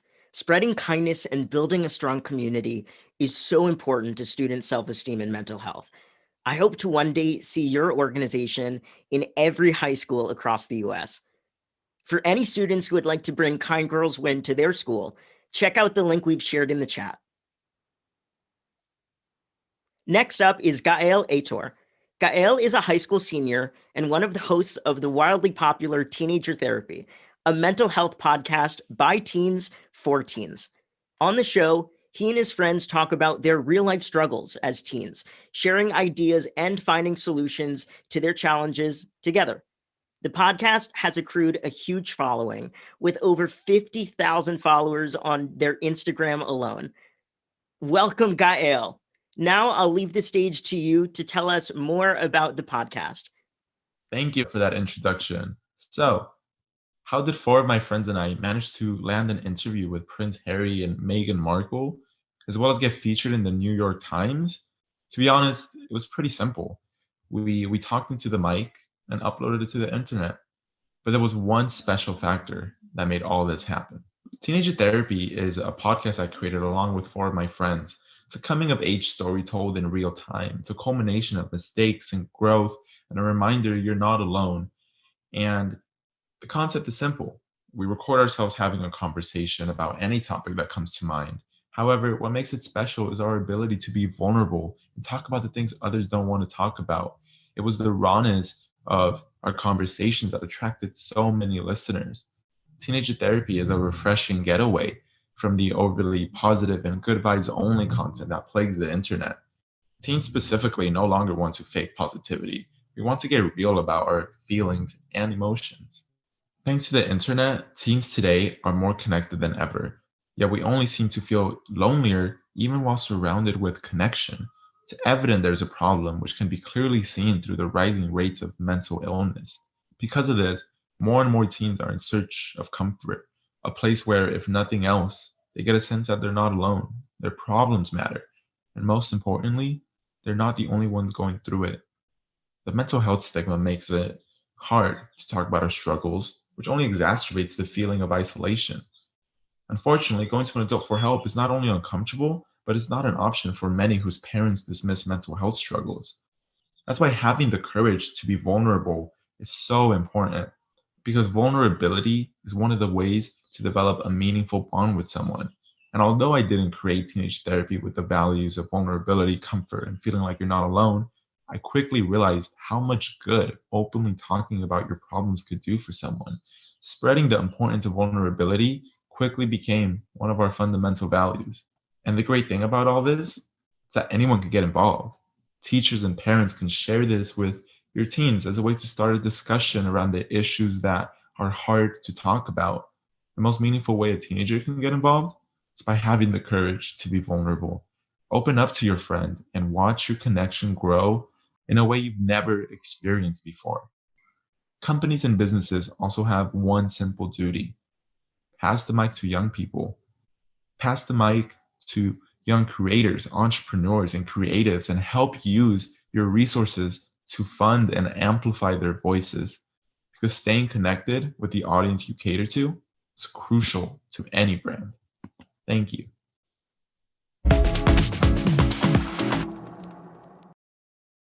Thank you so much, Gael. I wish that a show like Teenager Therapy had been available when I was in high school. To have a forum for teens around the world to connect about real ideas and challenges unique to them is so powerful. Brandon? Agreed. I know that when I was in high school, I didn't want to be preached at by adults. I wanted to find support from other students, my peers. Your podcast helps give teenagers a voice, and you should be so proud of that. For anyone interested in subscribing to the podcast, we've included a link in the chat below. Our next student innovator is Victor Yi. Victor is the founder of Inova Youth, a nonprofit that empowers young people to develop their research, collaboration, and communication skills to drive change. Welcome, Victor. We're all so excited to hear more about Inova Youth. So take it away. Hi, my name is Victor Yi, and I'm super excited to be here at the summit today. As students, we were always taught to memorize and regurgitate the information we learned in the classroom. When I was in my history class in my sophomore year of high school and wanted to brainstorm ways in which we could use previous mistakes to solve current crises around the world, I was shut down by my teacher, who told me that it was not being tested and therefore was unimportant to our learning. This experience and many like it made it clear to me that the problem with our education system is that the knowledge that we learn is often disconnected from the real world. As an avid consumer of news and current events, I clearly saw the need to challenge the status quo in order to meet the challenges my generation faces. I knew it was my moral obligation to not just do my part, but also play a role in inspiring and supporting other young people to take action. From that frustration, I founded Inova Youth, a global 501c3 education nonprofit that strengthens research, collaboration, and communication skills through workshops and conferences to empower students to become community changemakers. We realized the growing emphasis on our generation's need for community in this pandemic period, and certainly unity through the focus on thinking globally and acting locally. One of the biggest success stories we have had at Inova Youth was through our international conference in Dubai, teaching young students about global leadership and providing them an opportunity to speak with industry leaders. Another great example was in Iran when we held the Social Responsibility Summit in partnership with the Tehran City Hall to give young elementary students the space to brainstorm problems in their community, along with solution-based ideas to help foster a greater sense of giving back to those who need it the most. The most memorable peer I've had the privilege to work with was 11-year-old Mary. After attending our leadership seminar, Mary found the courage to address the bullying she faced in school for her interest in science. She took her collaboration lessons and created a support network of teachers who became anti-bullying ambassadors. She applied her communication skills to recruit like-minded 8th graders who served as mentors for younger 8th grade students. She integrated her research skills and created flyers explaining the ways to eliminate bullying through strengthened understanding and social empathy. Her initiative, Stand Up, is now impacting more than 400 students school-wide. If one young changemaker can teach 400 students the values of social good, how many people can 400 changemakers impact? Since its founding in 2018, Inova Youth is proud to have impacted over 10,600 youth in over 15 states and 14 countries, and hosting over 50 workshops and conferences centered around civic engagement and Generation Z. Students have a lot of power in the operation of Inova Youth. You have the ability to host conferences with support from the team, as well as create passion projects that suit your interest in closing the gap in the system within the local community. There are opportunities for everyone to get involved.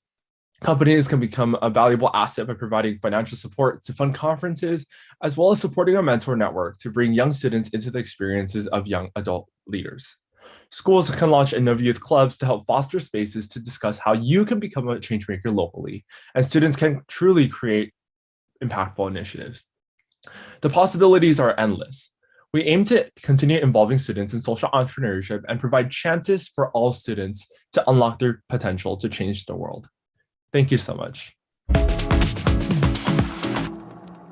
Thank you so much, Victor. It sounds like the students of Inova Youth are ready to take the world by storm. If any of our viewers want to learn more about Inova Youth and their training workshops and conferences, be sure to check out the link we shared in the chat. Our next guest speaker is Kechi Akawuchi. Kechi is a 31-year-old Nigerian-born singer, currently living in Houston, Texas. Kechi found her true voice after her accident, a plane crash that took the lives of 107 of 109 passengers in Nigeria in 2005. Throughout the difficult journey of Burns recovery, Ketchy was sustained by her faith, her family, and her music. She graduated summa cum laude in 2015 from the University of St. Thomas, Houston, with a BA in economics. As a bullying prevention advocate, she has teamed up with the organization Be Strong Global, as well as Instagram and Teen Vogue, to speak out against bullying. She is also a Together Band ambassador, an organization working together with the United Nations Foundation to champion the UN's 17 SDGs.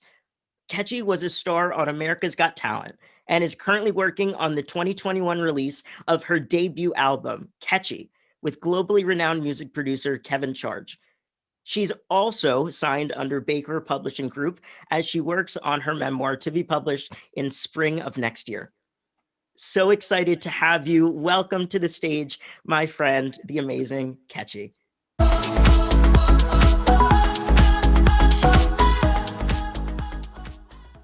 Hi, everyone. Great to be here. I just think it's absolutely incredible what the teenagers being honored today are doing, and it humbles me to be one of many who get to congratulate them for all their hard work.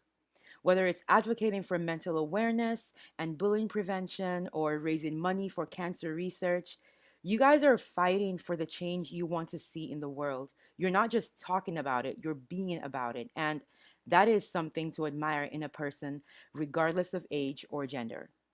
You guys are literal role models for every one of us, and you inspire me to continue to use my platform to encourage people and to make positive change with my own voice and my story. You know, being a burn survivor has indeed been a difficult journey, one that I couldn't possibly have gone through on my own. I had the most incredible support system in my faith, my family, my friends, my doctors, my physical and my music therapist, and most of all, my mother. So I want to encourage all the honorees today to hold on to your own support system and reach out to them whenever you feel overwhelmed by the weight of what you want to accomplish or of your expectations of yourselves. That is my advice for you today. Thank you guys so much for caring enough about our world and the people inside it to do something good for it. God bless you guys. Thank you so much, Ketchy. As we all continue to recover from the isolation and challenges that the last year being in the COVID-19 pandemic has brought us, your story and message of hope in the face of adversity is especially poignant. We can't wait for the release of your first album and also your first memoir, and wish you nothing but continued joy and success in all you do. We've shared links to Ketchy's social media profiles and website in the chat, so make sure to follow her journey and check those out as well. And now let's bring on our next student innovator, Elif Kaya. Elif is the founder of the organization One Smile Effect, Turkey's only student-led mental health organization. Started in April 2020, One Smile Effect is an online platform dedicated to giving youth access to workshops and modules, as well as giving them a stigma-free environment to discuss mental health. One Smile Effect has gathered 80 volunteers and ambassadors and has reached 2,300 teens from across 80 different countries. Elif, so excited to hear more about One Smile Effect and the fact that you are the only student-led mental health organization in all of Turkey. Absolutely blows my mind. So please tell us more. Hey everyone, this is the story of One Smile Effect, Turkey's first and only youth-led mental health organization. Mental illness affects 17% of young people worldwide, which is roughly 200,000 people. And the numbers are growing every single year. As alarming as it is, mental health is often overlooked. Especially in developing countries such as mine, there are not enough resources dedicated to this issue. What's worse is that COVID-19 intensified mental health challenges, especially in youth, and made them susceptible to poor mental health conditions. So there is a growing need to address this issue on a global level. But what could have been done? This question inspired me, and I wanted to find a way to answer that and help the millions of youth struggling with mental health challenges. My mission was simple: to support the psychological well-being of young people during the COVID-19 pandemic. And my solution was One Smile Effect. After forming a global team, we started to take action. We first created social handles, a website, and began to share curated messaging that was needed. All of the messaging, vetted by mental health professionals, focused on educating youth, raising awareness, and promoting mental health advocacy. We spread mental health awareness and education worldwide through our free, accessible, and easy-to-use resources, which includes modules, podcast episodes, live events, and social media campaigns. We also created social togetherness amongst youth through our digital community. There, teens can engage with each other, share their problems, and seek comfort and support from their peers. We have had many successes with our outreach and programs. Our most recent project is a virtual mental health education and awareness program for high schoolers called Break the Barriers. Break the Barriers requires establishing a One Smile Effect club, going through 10 mental health modules with several language options, creating a safe, peer learning, and support environment, as well as additional activities offered by individual clubs. Through Break the Barriers alone, we have already established 6 clubs and connected to over 225 students for 4 countries. Overall, through our projects and events, 2,500 youth from 60 countries and 135 cities were impacted. Today's young people are the leaders of tomorrow. We need to support their well-being better and equip them with vital skills necessary to combat personal and social challenges. What we need is simple: awareness, education, and connection. I believe One Smile Effect is paving the way to those opportunities, but we cannot do it alone. We need you to help us promote our mission. Don't forget, from one smile comes another smile. Support our mission and join us in our journey of spreading the smiles around the globe. Thank you. Thank you so much, Elif. I love what you said, that one smile spreads another, and it's a domino effect. Mental health can definitely be a sensitive subject, but it's important for us to take care of our minds. One Smile Effect offers so many ways to access resources to support good mental health, which I think helps people overcome any shyness or reservations they may have about seeking help. Keep up the amazing work. We've shared a link to the One Smile Effect in the chat, so be sure to check it out.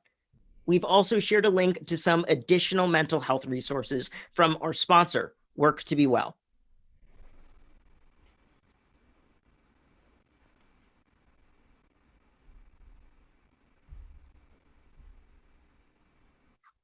Our next student innovator is Vardhan Agarwal. Vardhan is a high school senior and the founder of the Open Code, an online education platform that gives disadvantaged students the opportunity to excel in computer science. Welcome, Vardhan. What inspired you to start the Open Code? We are so excited to hear more about your journey. Take it away. Thank you for the amazing intro, Brandon. Hi, I'm Vardhan, and I'm the founder of the Open Code Foundation. The Open Code Foundation is a 501c3 nonprofit organization which aims to provide disadvantaged students the education and the resources needed to pursue a career in computer science. I'm stepping up to make a change because I see a need in the community. According to a recent study, 2/3 of engineering jobs are in CS. However, less than 10% of disadvantaged students major in it.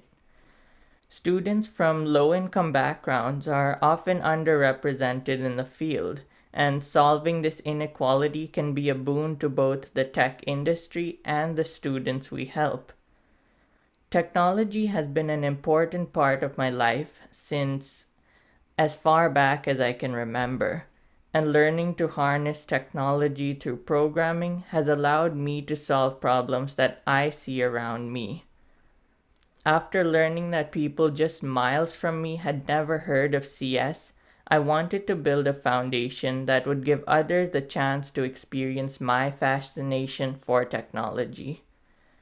The Open Code Foundation bridges the digital divide through 3 key focus areas: laptop distribution, virtual workshops, and grants and scholarships.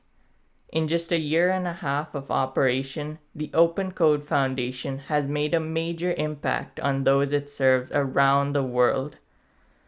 Ranging from laptops to advertising grants to individual donations, we've raised over $200,000 to support our cause and are actively using those contributions for good.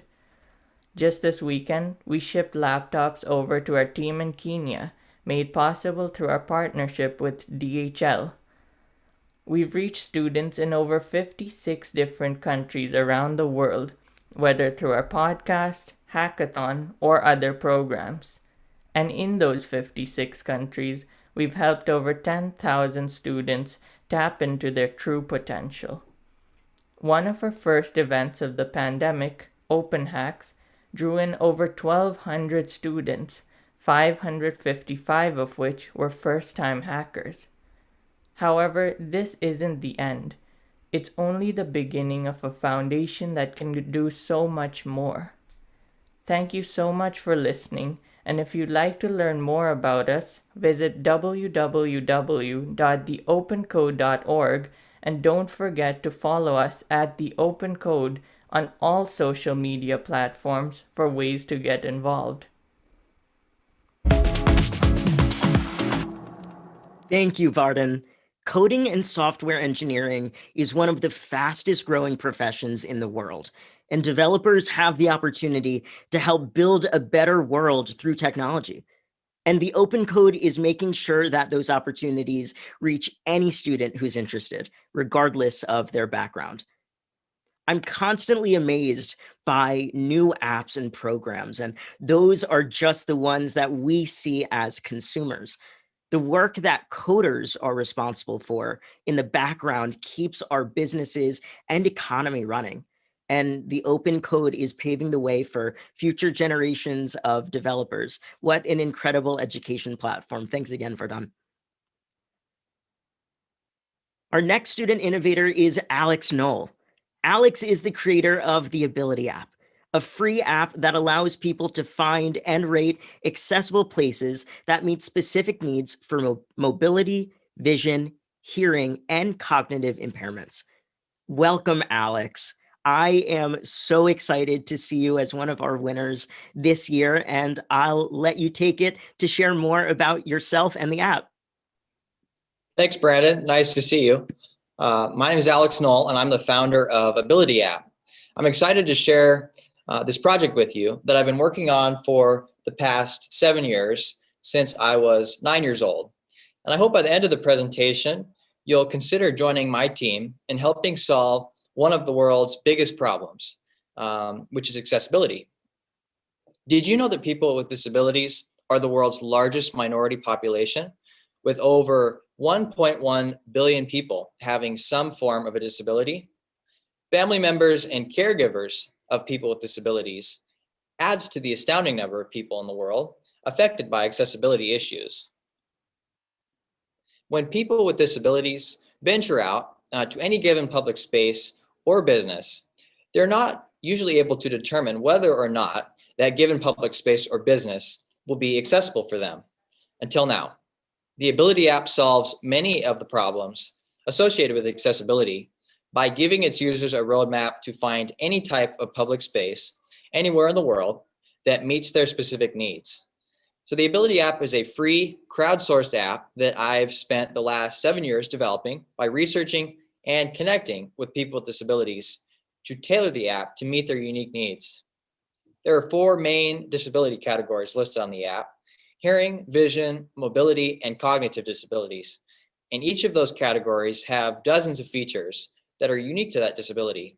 So for instance, quiet spaces or sensory rooms for people who have noise sensitivities or aversion to large crowds, printed info or electronic ordering and scheduling for people with hearing impairments, wheelchair ramps and elevators for people with mobility impairments, and braille menus and service animal relief areas are just a few examples of some of the unique features listed on the app. We're helping individuals, caregivers, and families who need the app to get around. But we're also helping communities and businesses reach a traditionally ignored audience. Businesses risk losing $1 trillion globally by ignoring consumers with disabilities. We're also helping customers communicate with business owners and public space managers by creating awareness wherever a place may need it to make improvement to them with themselves to become more accessible and inclusive. Opening the door to over 100 million people in North America alone that have spending power. The Ability app brings all of these groups together to improve overall accessibility. Working together to understand and help one another is what life's all about. One of my favorite quotes is by Helen Keller, and she said, "Alone we can do so little, together we can do so much." You can help by reviewing a location on Ability app.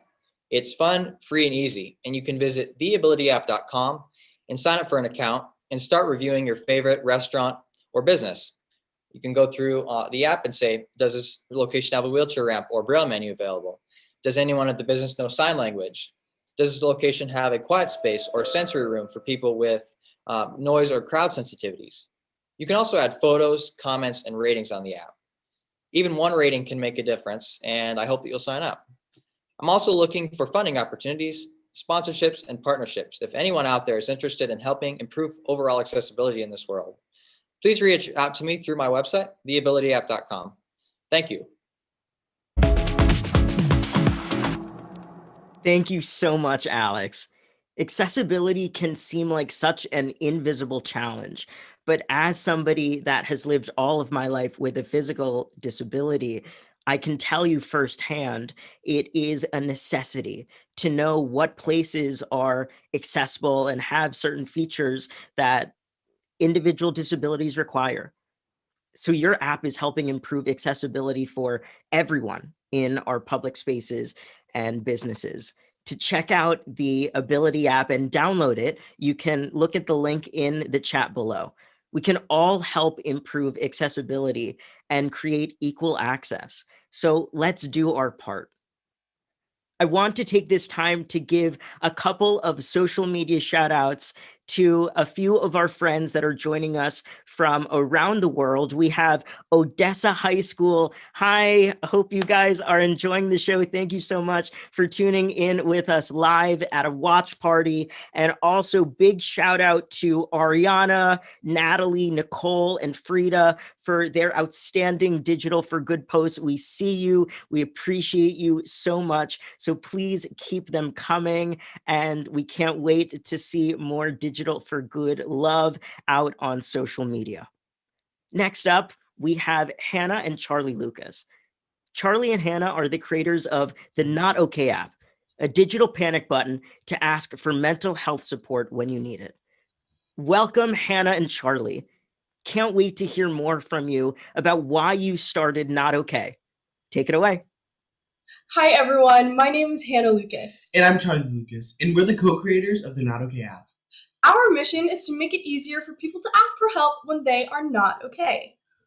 Mental illness is a massive problem with over 1.1 billion people worldwide struggling with it. They quietly struggle with loneliness, anxiety, depression, eating disorders, and more. And our generation, Gen Z, is the loneliest generation and claims to be worse in health compared to older generations. Loneliness cuts life expectancy by about the same amount as smoking 15 cigarettes a day and more than obesity. Loneliness is also associated with a greater risk of heart disease, depression, anxiety, and even dementia. Now, I bet you're wondering how we got involved with mental health. It all started when I was 15 years old. I was a freshman in high school and I had just been recently diagnosed with a chronic illness called POTS.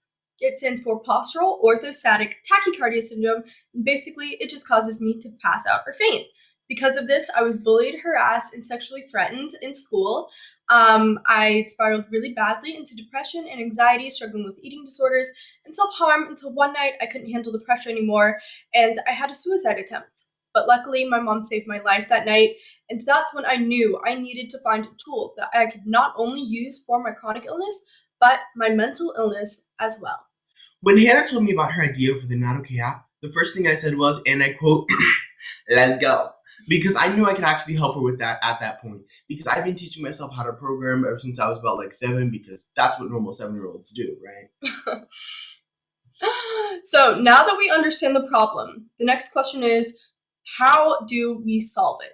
It's simple. We instantly connect you to your trusted contacts, your support group, with the press of a button. And yeah, it is that easy. The Not Okay app is a digital panic button that when pressed, it sends a text message to your pre-selected up to 5 trusted contacts with a text message that says, "Hey, I'm not okay. Come call me, text me, or come check on me," along with your current GPS location. And these trusted contacts can be, friends, family, therapists, anyone you see as a safe space, anyone you feel like you can trust. With over 115,000 downloads and 80,000 button presses, the Not Okay app is needed now more than ever. But hey, don't take our word for it. Look at what Dr. Anis Abikaraman has to say. The Not Okay app is a fast and simple way to reach out for support and help. Anyone struggling with anxiety, depression, or drug and alcohol abuse should download it and use it immediately. And here are some of our reviews. We've gotten DMs like this. We have people reach out and tell us their stories and testimonies of the app all the time. Now, in order to continue our journey, we need your help. Get out on your phone right now and follow us on social media. Download the Not Okay app. It is completely free and easy to use. Then post a screenshot of your favorite feature of the app to social media with the hashtag "It's okay to be not okay." Thank you all for your time today. Bye. Thank you so much, Hannah and Charlie. Asking for help can be really difficult, especially when it comes to our mental health. But intervention and support during a crisis is critical. And your app is making it possible for anyone experiencing distress to reach out for help when they need it most. Thank you both again.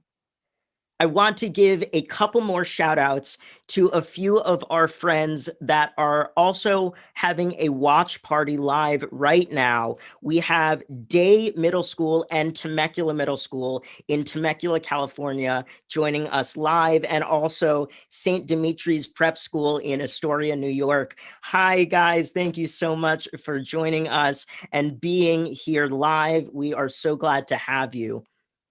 And I just want to reiterate to the Not Okay app as well. It sounds like something that we all can use and have as a resource, whether we're currently experiencing mental health challenges or not. So thank you so much. Next up, we have a special message from New York Yankee Aaron Judge.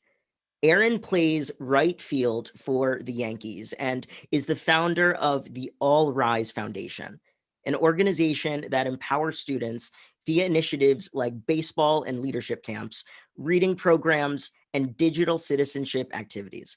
The foundation also partners with and supports other Bay Area nonprofits through its mini grant program.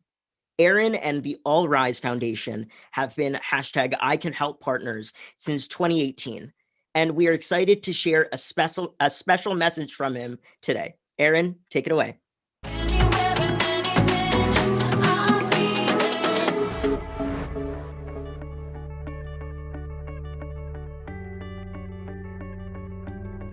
In a time where we're all experiencing moments of darkness, it's more important than ever to shine a light on the goodness in others and ourselves. That's why the All Rise Foundation and #ICANHELP are joining forces to celebrate positivity online. To do this, we've created the Power Band bracelet for kids and teens who are using Digital4Good. What does using Digital4Good look like? Simple. It can be anything you want it to be. You can post compliments and uplifting comments on social media, or stand up to online negativity with a positive comment to diffuse a situation. Remember, kindness is contagious. Using Digital4Good means sharing your passion, insight, and talents with the world via technology to help make it a better place. Each month, #ICANHELP student interns will be sending out our special edition Power Brand bracelets to students who are spreading positivity online. These bands are a reminder that your voice is powerful and you can make a positive impact on and offline. Join the movement and tag your posts and comments with #AllRiseToHelp to get in on the fun and use Digital4Good.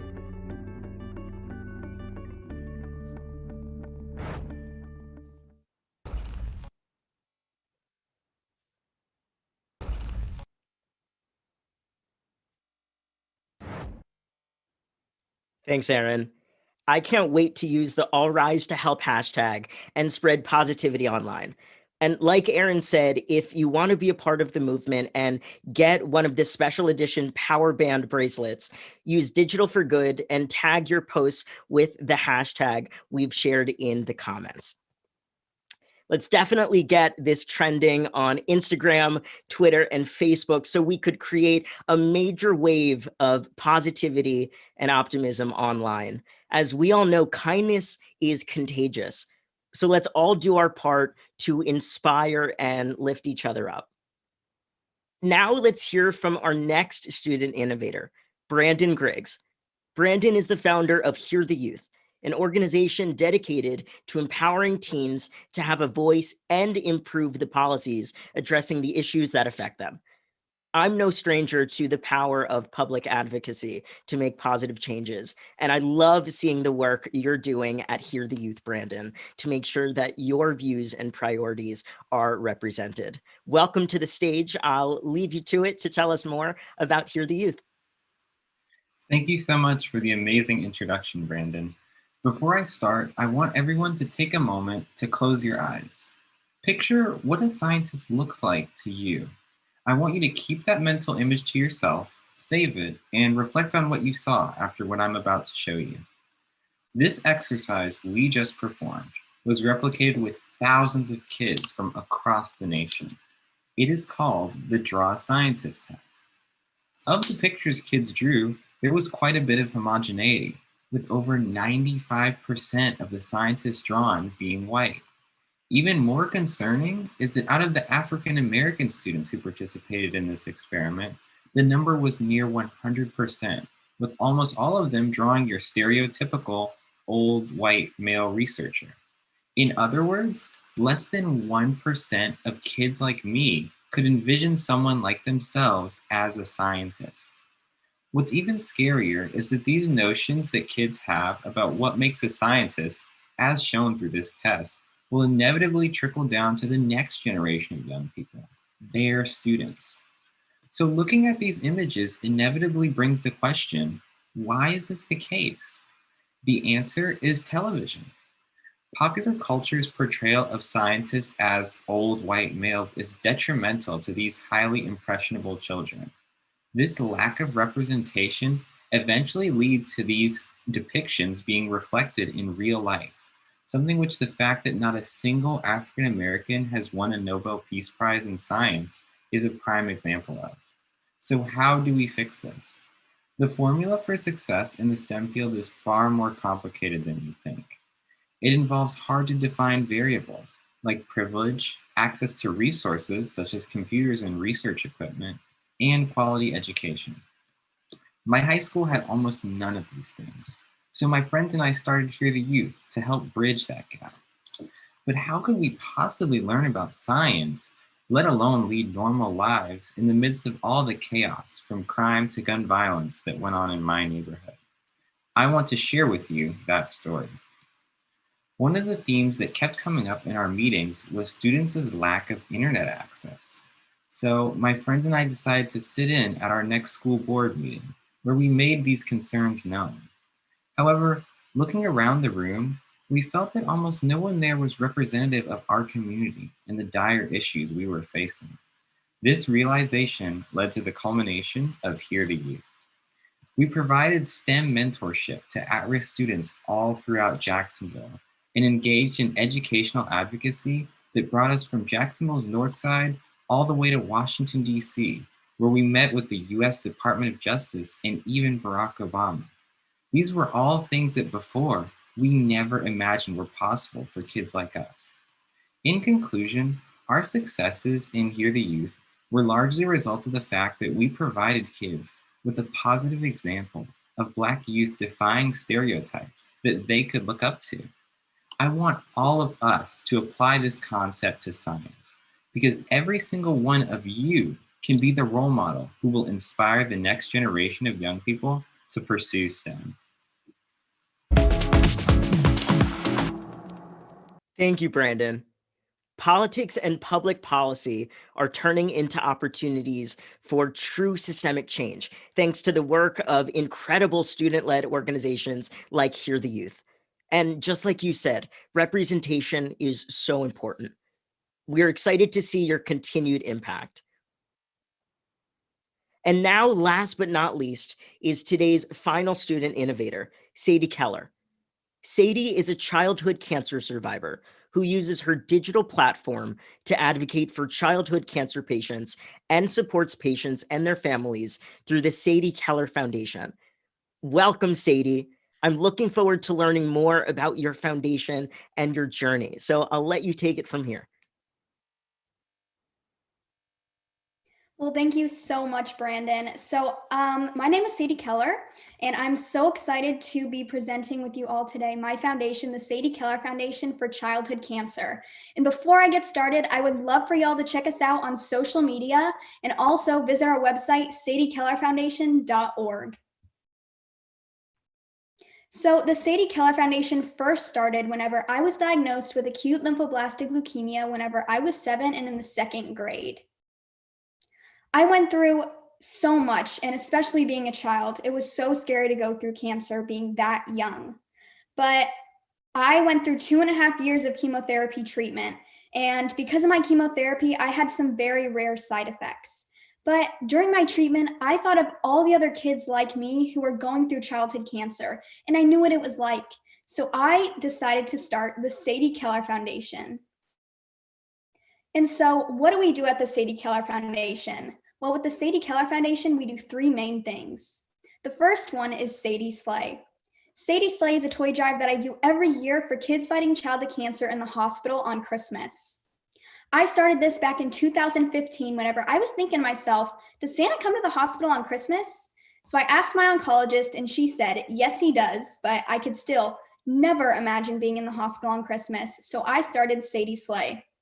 Over the past 6 years, I have collected and donated over 60,000 toys to hospitals all across America. Next is milestone gifts. Childhood cancer fighters reach so many milestones in their treatment, and they need to be congratulated. So some milestones could be reaching remission, finishing treatment, maybe they're going back to school, or they might just be in a hard time and they need something to cheer them up. We get them a really awesome gift that they have wanted. So we've sent PS4s, Xboxes, dollhouses, anything that the kids want to congratulate them on hitting that milestone. And we have delivered over 1,000 milestone gifts in the past few years. And lastly is national impact and awareness. I wanted this to become a part of the Sadie Keller Foundation because I don't know if y'all knew this, but out of billions of dollars that goes to cancer research, only 4% of that goes to childhood cancer research from the government, which is not enough because kids are the future and without us, there is no future. And so that's why I wanted to make lobbying, national impact and awareness to become part of the Sadie Keller Foundation to help benefit childhood cancer. And I've also teamed up with Congressman Michael McCall to help benefit childhood cancer and to help fight for childhood cancer. And we've become great friends over the years. And here are some of my success stories. I had the incredible opportunity to be next to the president's side as the STAR Act, which was a bill I helped lobby for, was passed into law. It was so incredible and something that I will never forget. Also, just last year, I released my first book called Better Angels, which is about my journey through cancer and how to get through a hard time. In the past year, we have sold over 15,000 copies of Better Angels. And the best part about Better Angels is all the proceeds of the book go to childhood cancer research.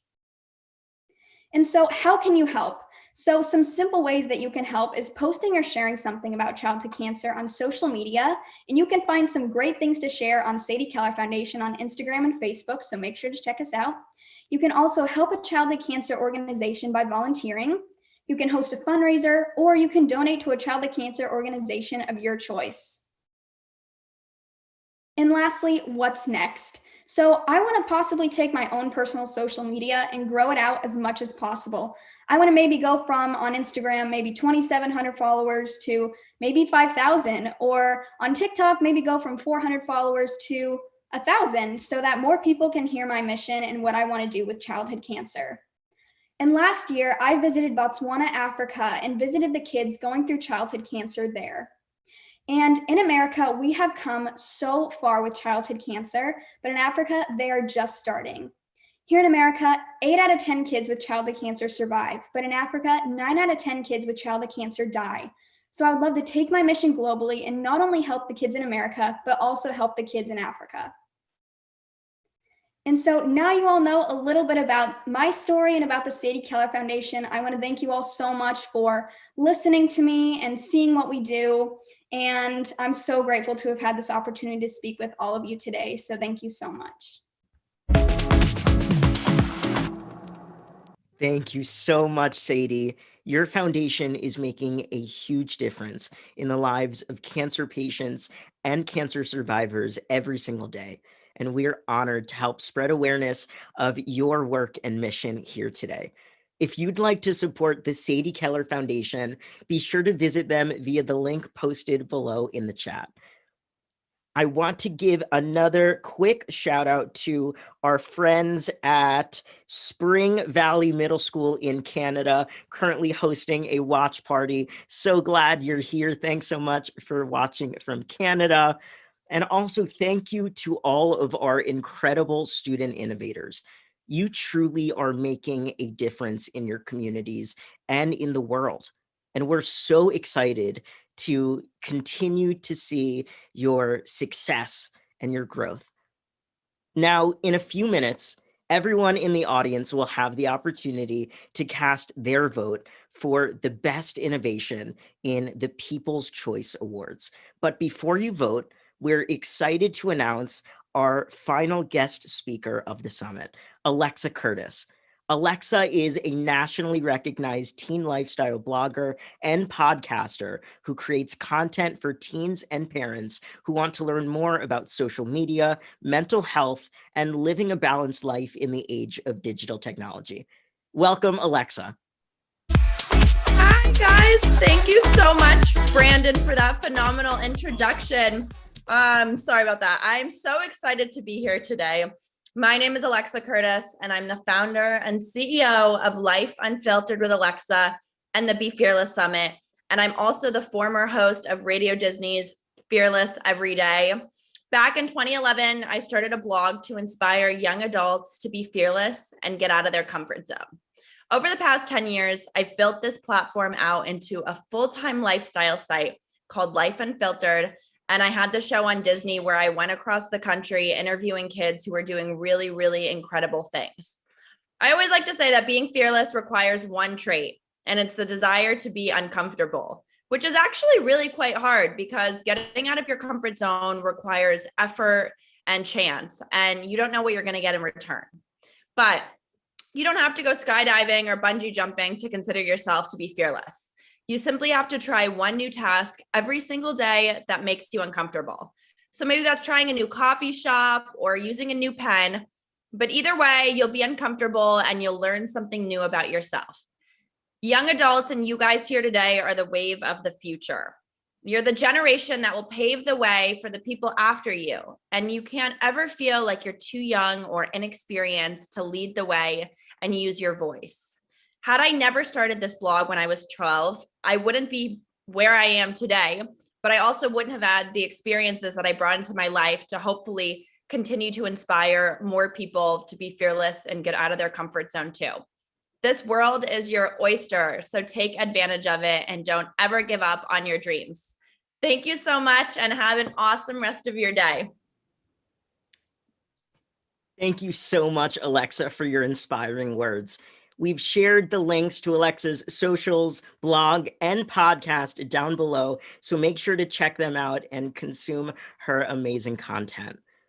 Now, before we share the People's Choice Awards ballots, it's one award, the People's Choice Award, can't get that confused, and open up the voting, let's hear a message from #ICANHELP's lead intern, the amazing Mallory Bornasian, and 2021 to 2022 lead intern, Mitch Winterlin, about the upcoming internship opportunities with #ICANHELP. Take it away. Thank you so much, Brandon. Digital changemakers, are you ready to make a global impact? #ICANHELP has a space for you. From public relations to digital media and all things marketing, #ICANHELP is offering upcoming intern and specialist opportunities for the 2021 to 2022 year beginning in June. As a specialist, you'll be supported by a team of other committee members and your lead committee intern. Our specialist positions are open for student changemakers ages 13 and older who are ready to gain new skills and collaborate to showcase the power of social media. If you're a high school senior or a college student, an intern position is for you. As an intern, you'll be leading an awesome team of specialists and gain experience in project management, networking, and leadership. Speaking of networking, we are looking for mentors for our amazing student team. Calling all business partners, we have a wide variety of committees who would love you to join us and provide guidance through the 2021 through 2022 year. Our students are eager to learn from you, especially with your monthly presentations at our monthly committee calls. For all of you amazing students who aren't sure about your availability for next year, we would love to bring you in as a volunteer. Our volunteers have lots of flexibility and get to help out on projects on whatever committee interests you. For more information, you can reach out to Mitch or myself via email at mallory@icanhelp.net and mitch@icanhelp.net. You can also check out our website at icanhelp.net/students and icanhelp.net/mentors. We've included our contact information in those links in the chat, so check them out below. Now I am so excited to open up the voting for our Digital4Good winners. We shared a link to our People's Choice ballot in the chat. To vote, simply choose your top 5 presentations and then submit your ballot. While you're voting, we are going to show you a few incredible videos on our current social movements and initiatives. You'll have 10 minutes to complete and submit your ballot, and we'll announce the winners right after.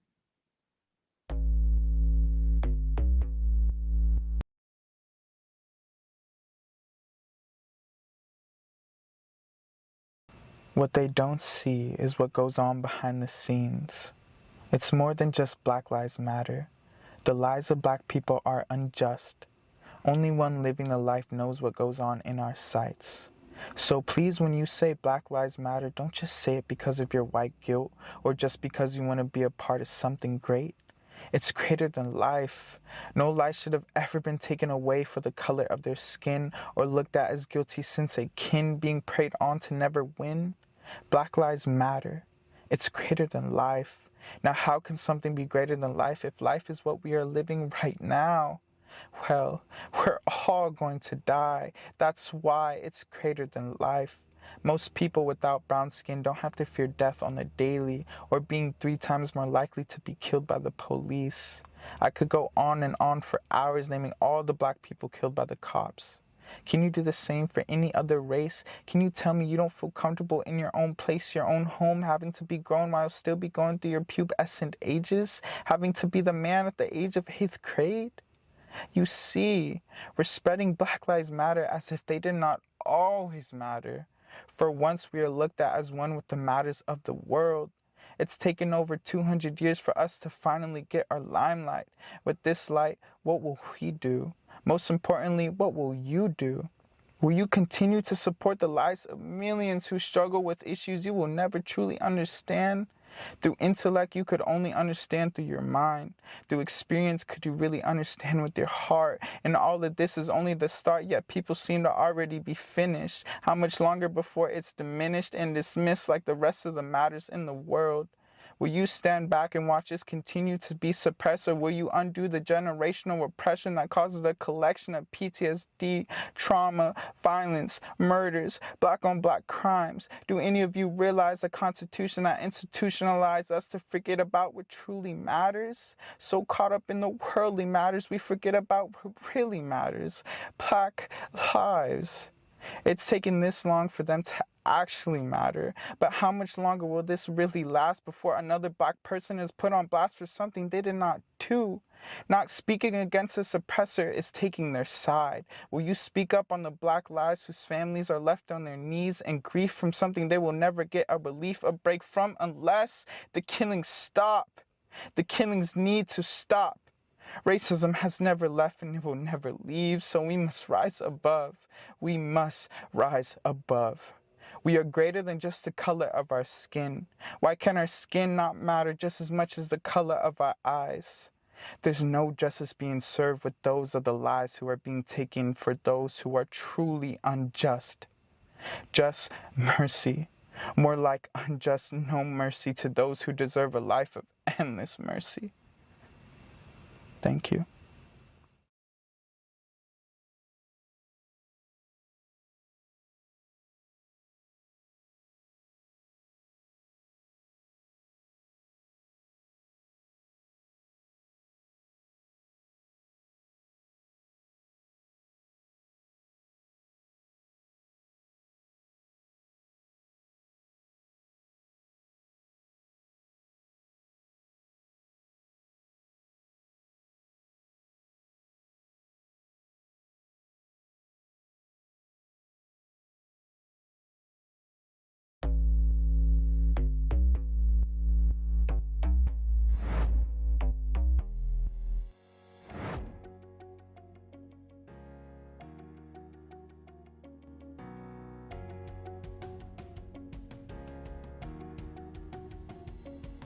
Hey guys, my name is Brandon Shi.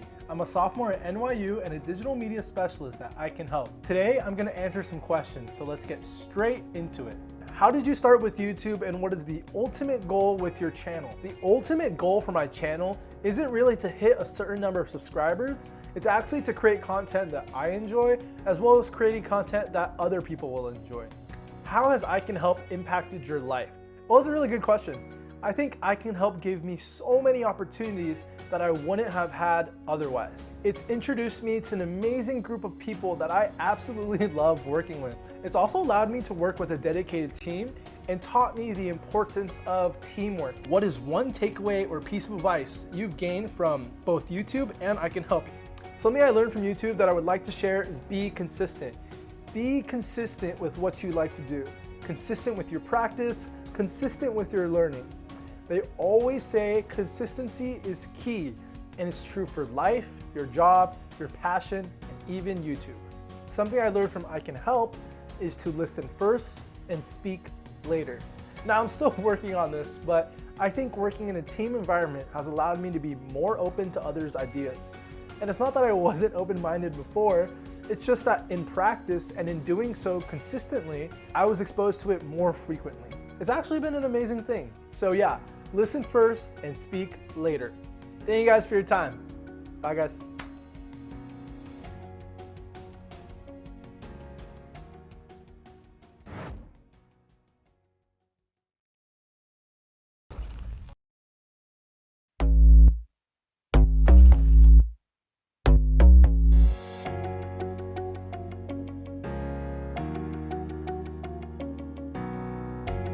Hi guys, my name is Riley Damiano. I am the founder and director of the Blue Lollipop Project and a member of the ICANHELP Public Relations team.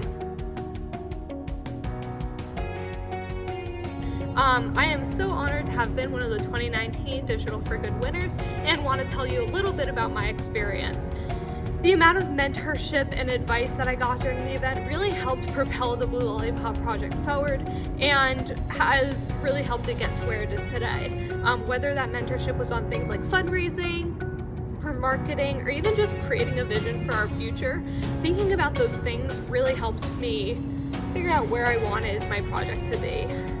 And then additionally, at the event itself, being able to speak to hundreds of students and teachers from across the country really allowed me to gain some people who wanted to hold fundraisers at their schools, which was super exciting. We had one school that raised over $1,000 in just over 2 hours, which was absolutely incredible. I'm really proud to say to date, the Blue Lollipop Project has raised $22,000 for pediatric cancer research, sent over 22,000 Blue Lollipops to kids in hospitals, and brought awareness to pediatric cancer research and awareness to over 6 million people to date just through a single YouTube video, plus you have all the events and other stuff, so I'm really honored on how far it has come.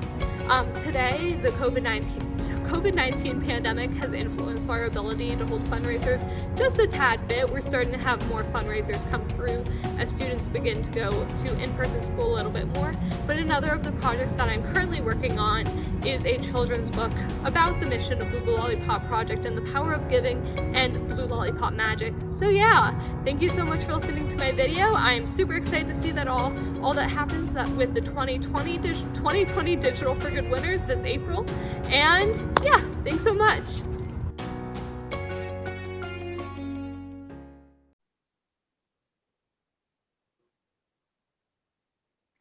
Thank you everyone for voting. For those of you who don't know me, my name's Kim Carr, the co-founder and executive director of #ICANHELP. The ICANHELP was started because we believe in the power of students to drive positive change at school, with your friends, and in your communities. I mean, take a look at these students who just did this. You aren't just the future, you are 100% the right now. Your voice matters. And we are honored to share our community and mission to be digital change makers with each and every one of you. The Digital for Good Summit is a celebration of youth innovation and showcases the incredible impact that you and all can have on the world. We hope that you all continue to use Digital for Good and spread positivity, kindness, and the power of student voices to make real change. To all the winners, we are so proud of you, what you've accomplished. This is just the beginning, and we cannot wait to see what you all do next. At #ICANHELP, we empower students to be part of the solution. When students are able to walk alongside educators, they feel supported and driven to drive change. As students, our generation is not the future, we are the right now. When we collaborate and support one another, the impact that we make goes far beyond our individual selves and impacts our global community, as we saw today. And now, without further ado, let's announce this year's Digital for Good Award winners. In addition to the People's Choice Award, we are thrilled to have the opportunity to present several other awards from our Shark Tank panel based on their evaluations of the outstanding student presentations we've seen over the past 3 days. Our award for Most Innovative, sponsored by TikTok, goes to... Waiting for it. Is it up? Most innovative is Alex Knoll. Congratulations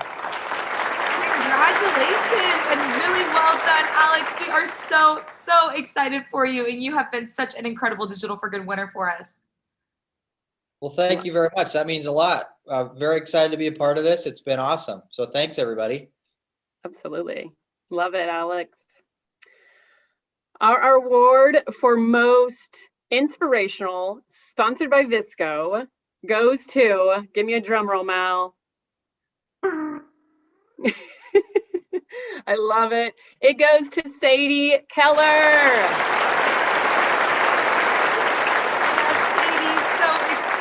You have inspired all of us, and I know our judges got emotional throughout your presentation. We are just so proud of you for sharing your journey. Well, thank you so much. I'm just so honored to have been able to talk with all of you. I'm so grateful. Thank you. Absolutely, Sadie. We are so thankful to have met you and be able to work with you as well. Our award for Biggest Impact, sponsored by Twitter, goes to, drum roll please, Kim. Are we ready? We ready. It goes to Dido and the Teenage Therapy Group. Woo! We are so proud of them.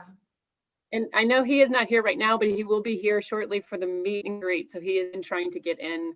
I know something happened. So we love technology issues, but we are so proud of the Teenage Therapy. They will be here for the meet and greet. All right. Are we ready for the People Choice Award? This was voted by the students and the people who are here tuning in live. So Mal, this one is provided. The People Choice Award is sponsored by Providence. And it goes to, are you all ready for it? The big moment. It's happening. It's happening. People Choice Award for the 2020-2021 Digital for Good winners is the brother and sister duo, Hannah and Charlie from That OK app. Yes. Thank you, everyone. It's so fun having a sibling duo. We love seeing you both collaborate. I know it is all over Twitter right now, so definitely go check out the hashtag Digital4Good to see all of the wonderful things people are saying about your project. Thank you so much. Thank you. Absolutely, your project is amazing. I just downloaded the Not Okay app after you guys got done speaking. If you haven't done so, take the time, do it now, don't wait. It's not okay, let's go. Perfect. Thank you again for all of your hard work, dedication, and visionary innovations. So inspiring.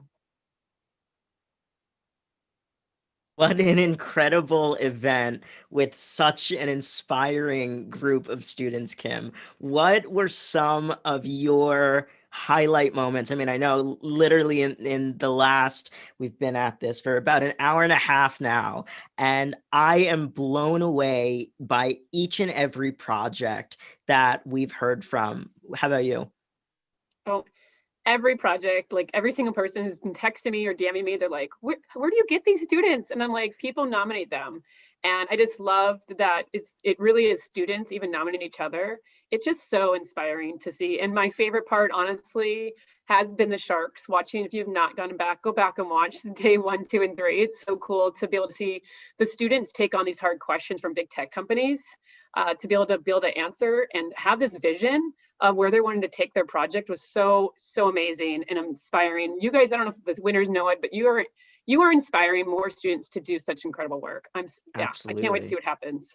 It's so extraordinary to see every single year. As you all know, this is the 4th annual Digital4Good. This is my 2nd year being involved. And I know that year after year, it just keeps growing in impact, and alongside the amazing student innovators that are truly leading the way. Digital4Good and ICANHELP's mission has never been so important. So we are so glad that we have been able to amplify and highlight all of those amazing organizations. Love it. Now let's welcome back all of the students to celebrate their achievements one more time. In addition to all of the hard work they've put into creating their innovations, the students have worked with our mentors and hashtag ICANHELP's core team over the past year to make this summit a huge success. To all of our viewers, please share your kudos and appreciation in the comments. We'd also love for you to share your favorite moments from today's Power Hour on social. Share your photos from the photo booth as well on Instagram, Facebook, and Twitter, also Visco, and share the moment, and TikTok, and share the moments and ideas that inspired you the most. Don't forget to use the hashtag Digital4Good and tag us at ICANHELPOfficial. Congratulations again, Sadie, Brandon, Charlie, Hannah, Vardan, Elif, Alex, Victor, Gael, and Grace. We can't wait to see the impact and you continuing to change the world and really the work of the future innovators that I know every single one of you have inspired today. Thank you once again for the incredible students, and thank you, Brandon, and I know Kunal and Alexa and Ketchy and Brent and all these amazing speakers. It's been such an amazing day. There aren't enough words to express how grateful the team and I are for the support of ICANHELP and Digital4Good communities, which includes our student interns. They've been hyping it up in the chats, yes, and the specialists and the volunteers and the professional mentors who I know are here as well. It's such a cool thing. The sponsors, the Sharks, and all of the viewers who have tuned in. I know from your different schools, we've done some shout outs to all of them. And here's the thing, I love that I get to work side by side with Mallory and all the amazing students, because here's the thing, not only can you help, but Mal, what is it? You did help by coming today and taking the pledge and standing up to celebrate youth innovation. Next up, we are going to have our digital meet and greet sessions. So if you've signed up to participate in the private event, we'll have 4 12-minute sessions. So you can choose to meet with 4 different people. Just click on who you'd like to meet with on the platform and you'll be put into their Zoom room. Super exciting. And for those of you who won't be joining for the meet and greet and don't want to come back at, you don't want to forget to come back at 12:30 Pacific Standard Time for the Digital Wellness Panel, featuring panelists from Google, TikTok, Riot Games, Visco, Intel, and the Digital Wellness Collective. The discussion will be moderated by my favorite person ever, Sophie Barron of The Conversationalist. And following our panel, we're going to close it out the summit with a live concert by Judith Franklin, an international singer and Broadway performer. Thank you all so much, and we'll see you in the meet and greets and for the final panel.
Since the day that we met, and you haven't seen the best of me yet. There's nothing like you and me together, and your eyes have been so hard to forget. But there's something you're trying to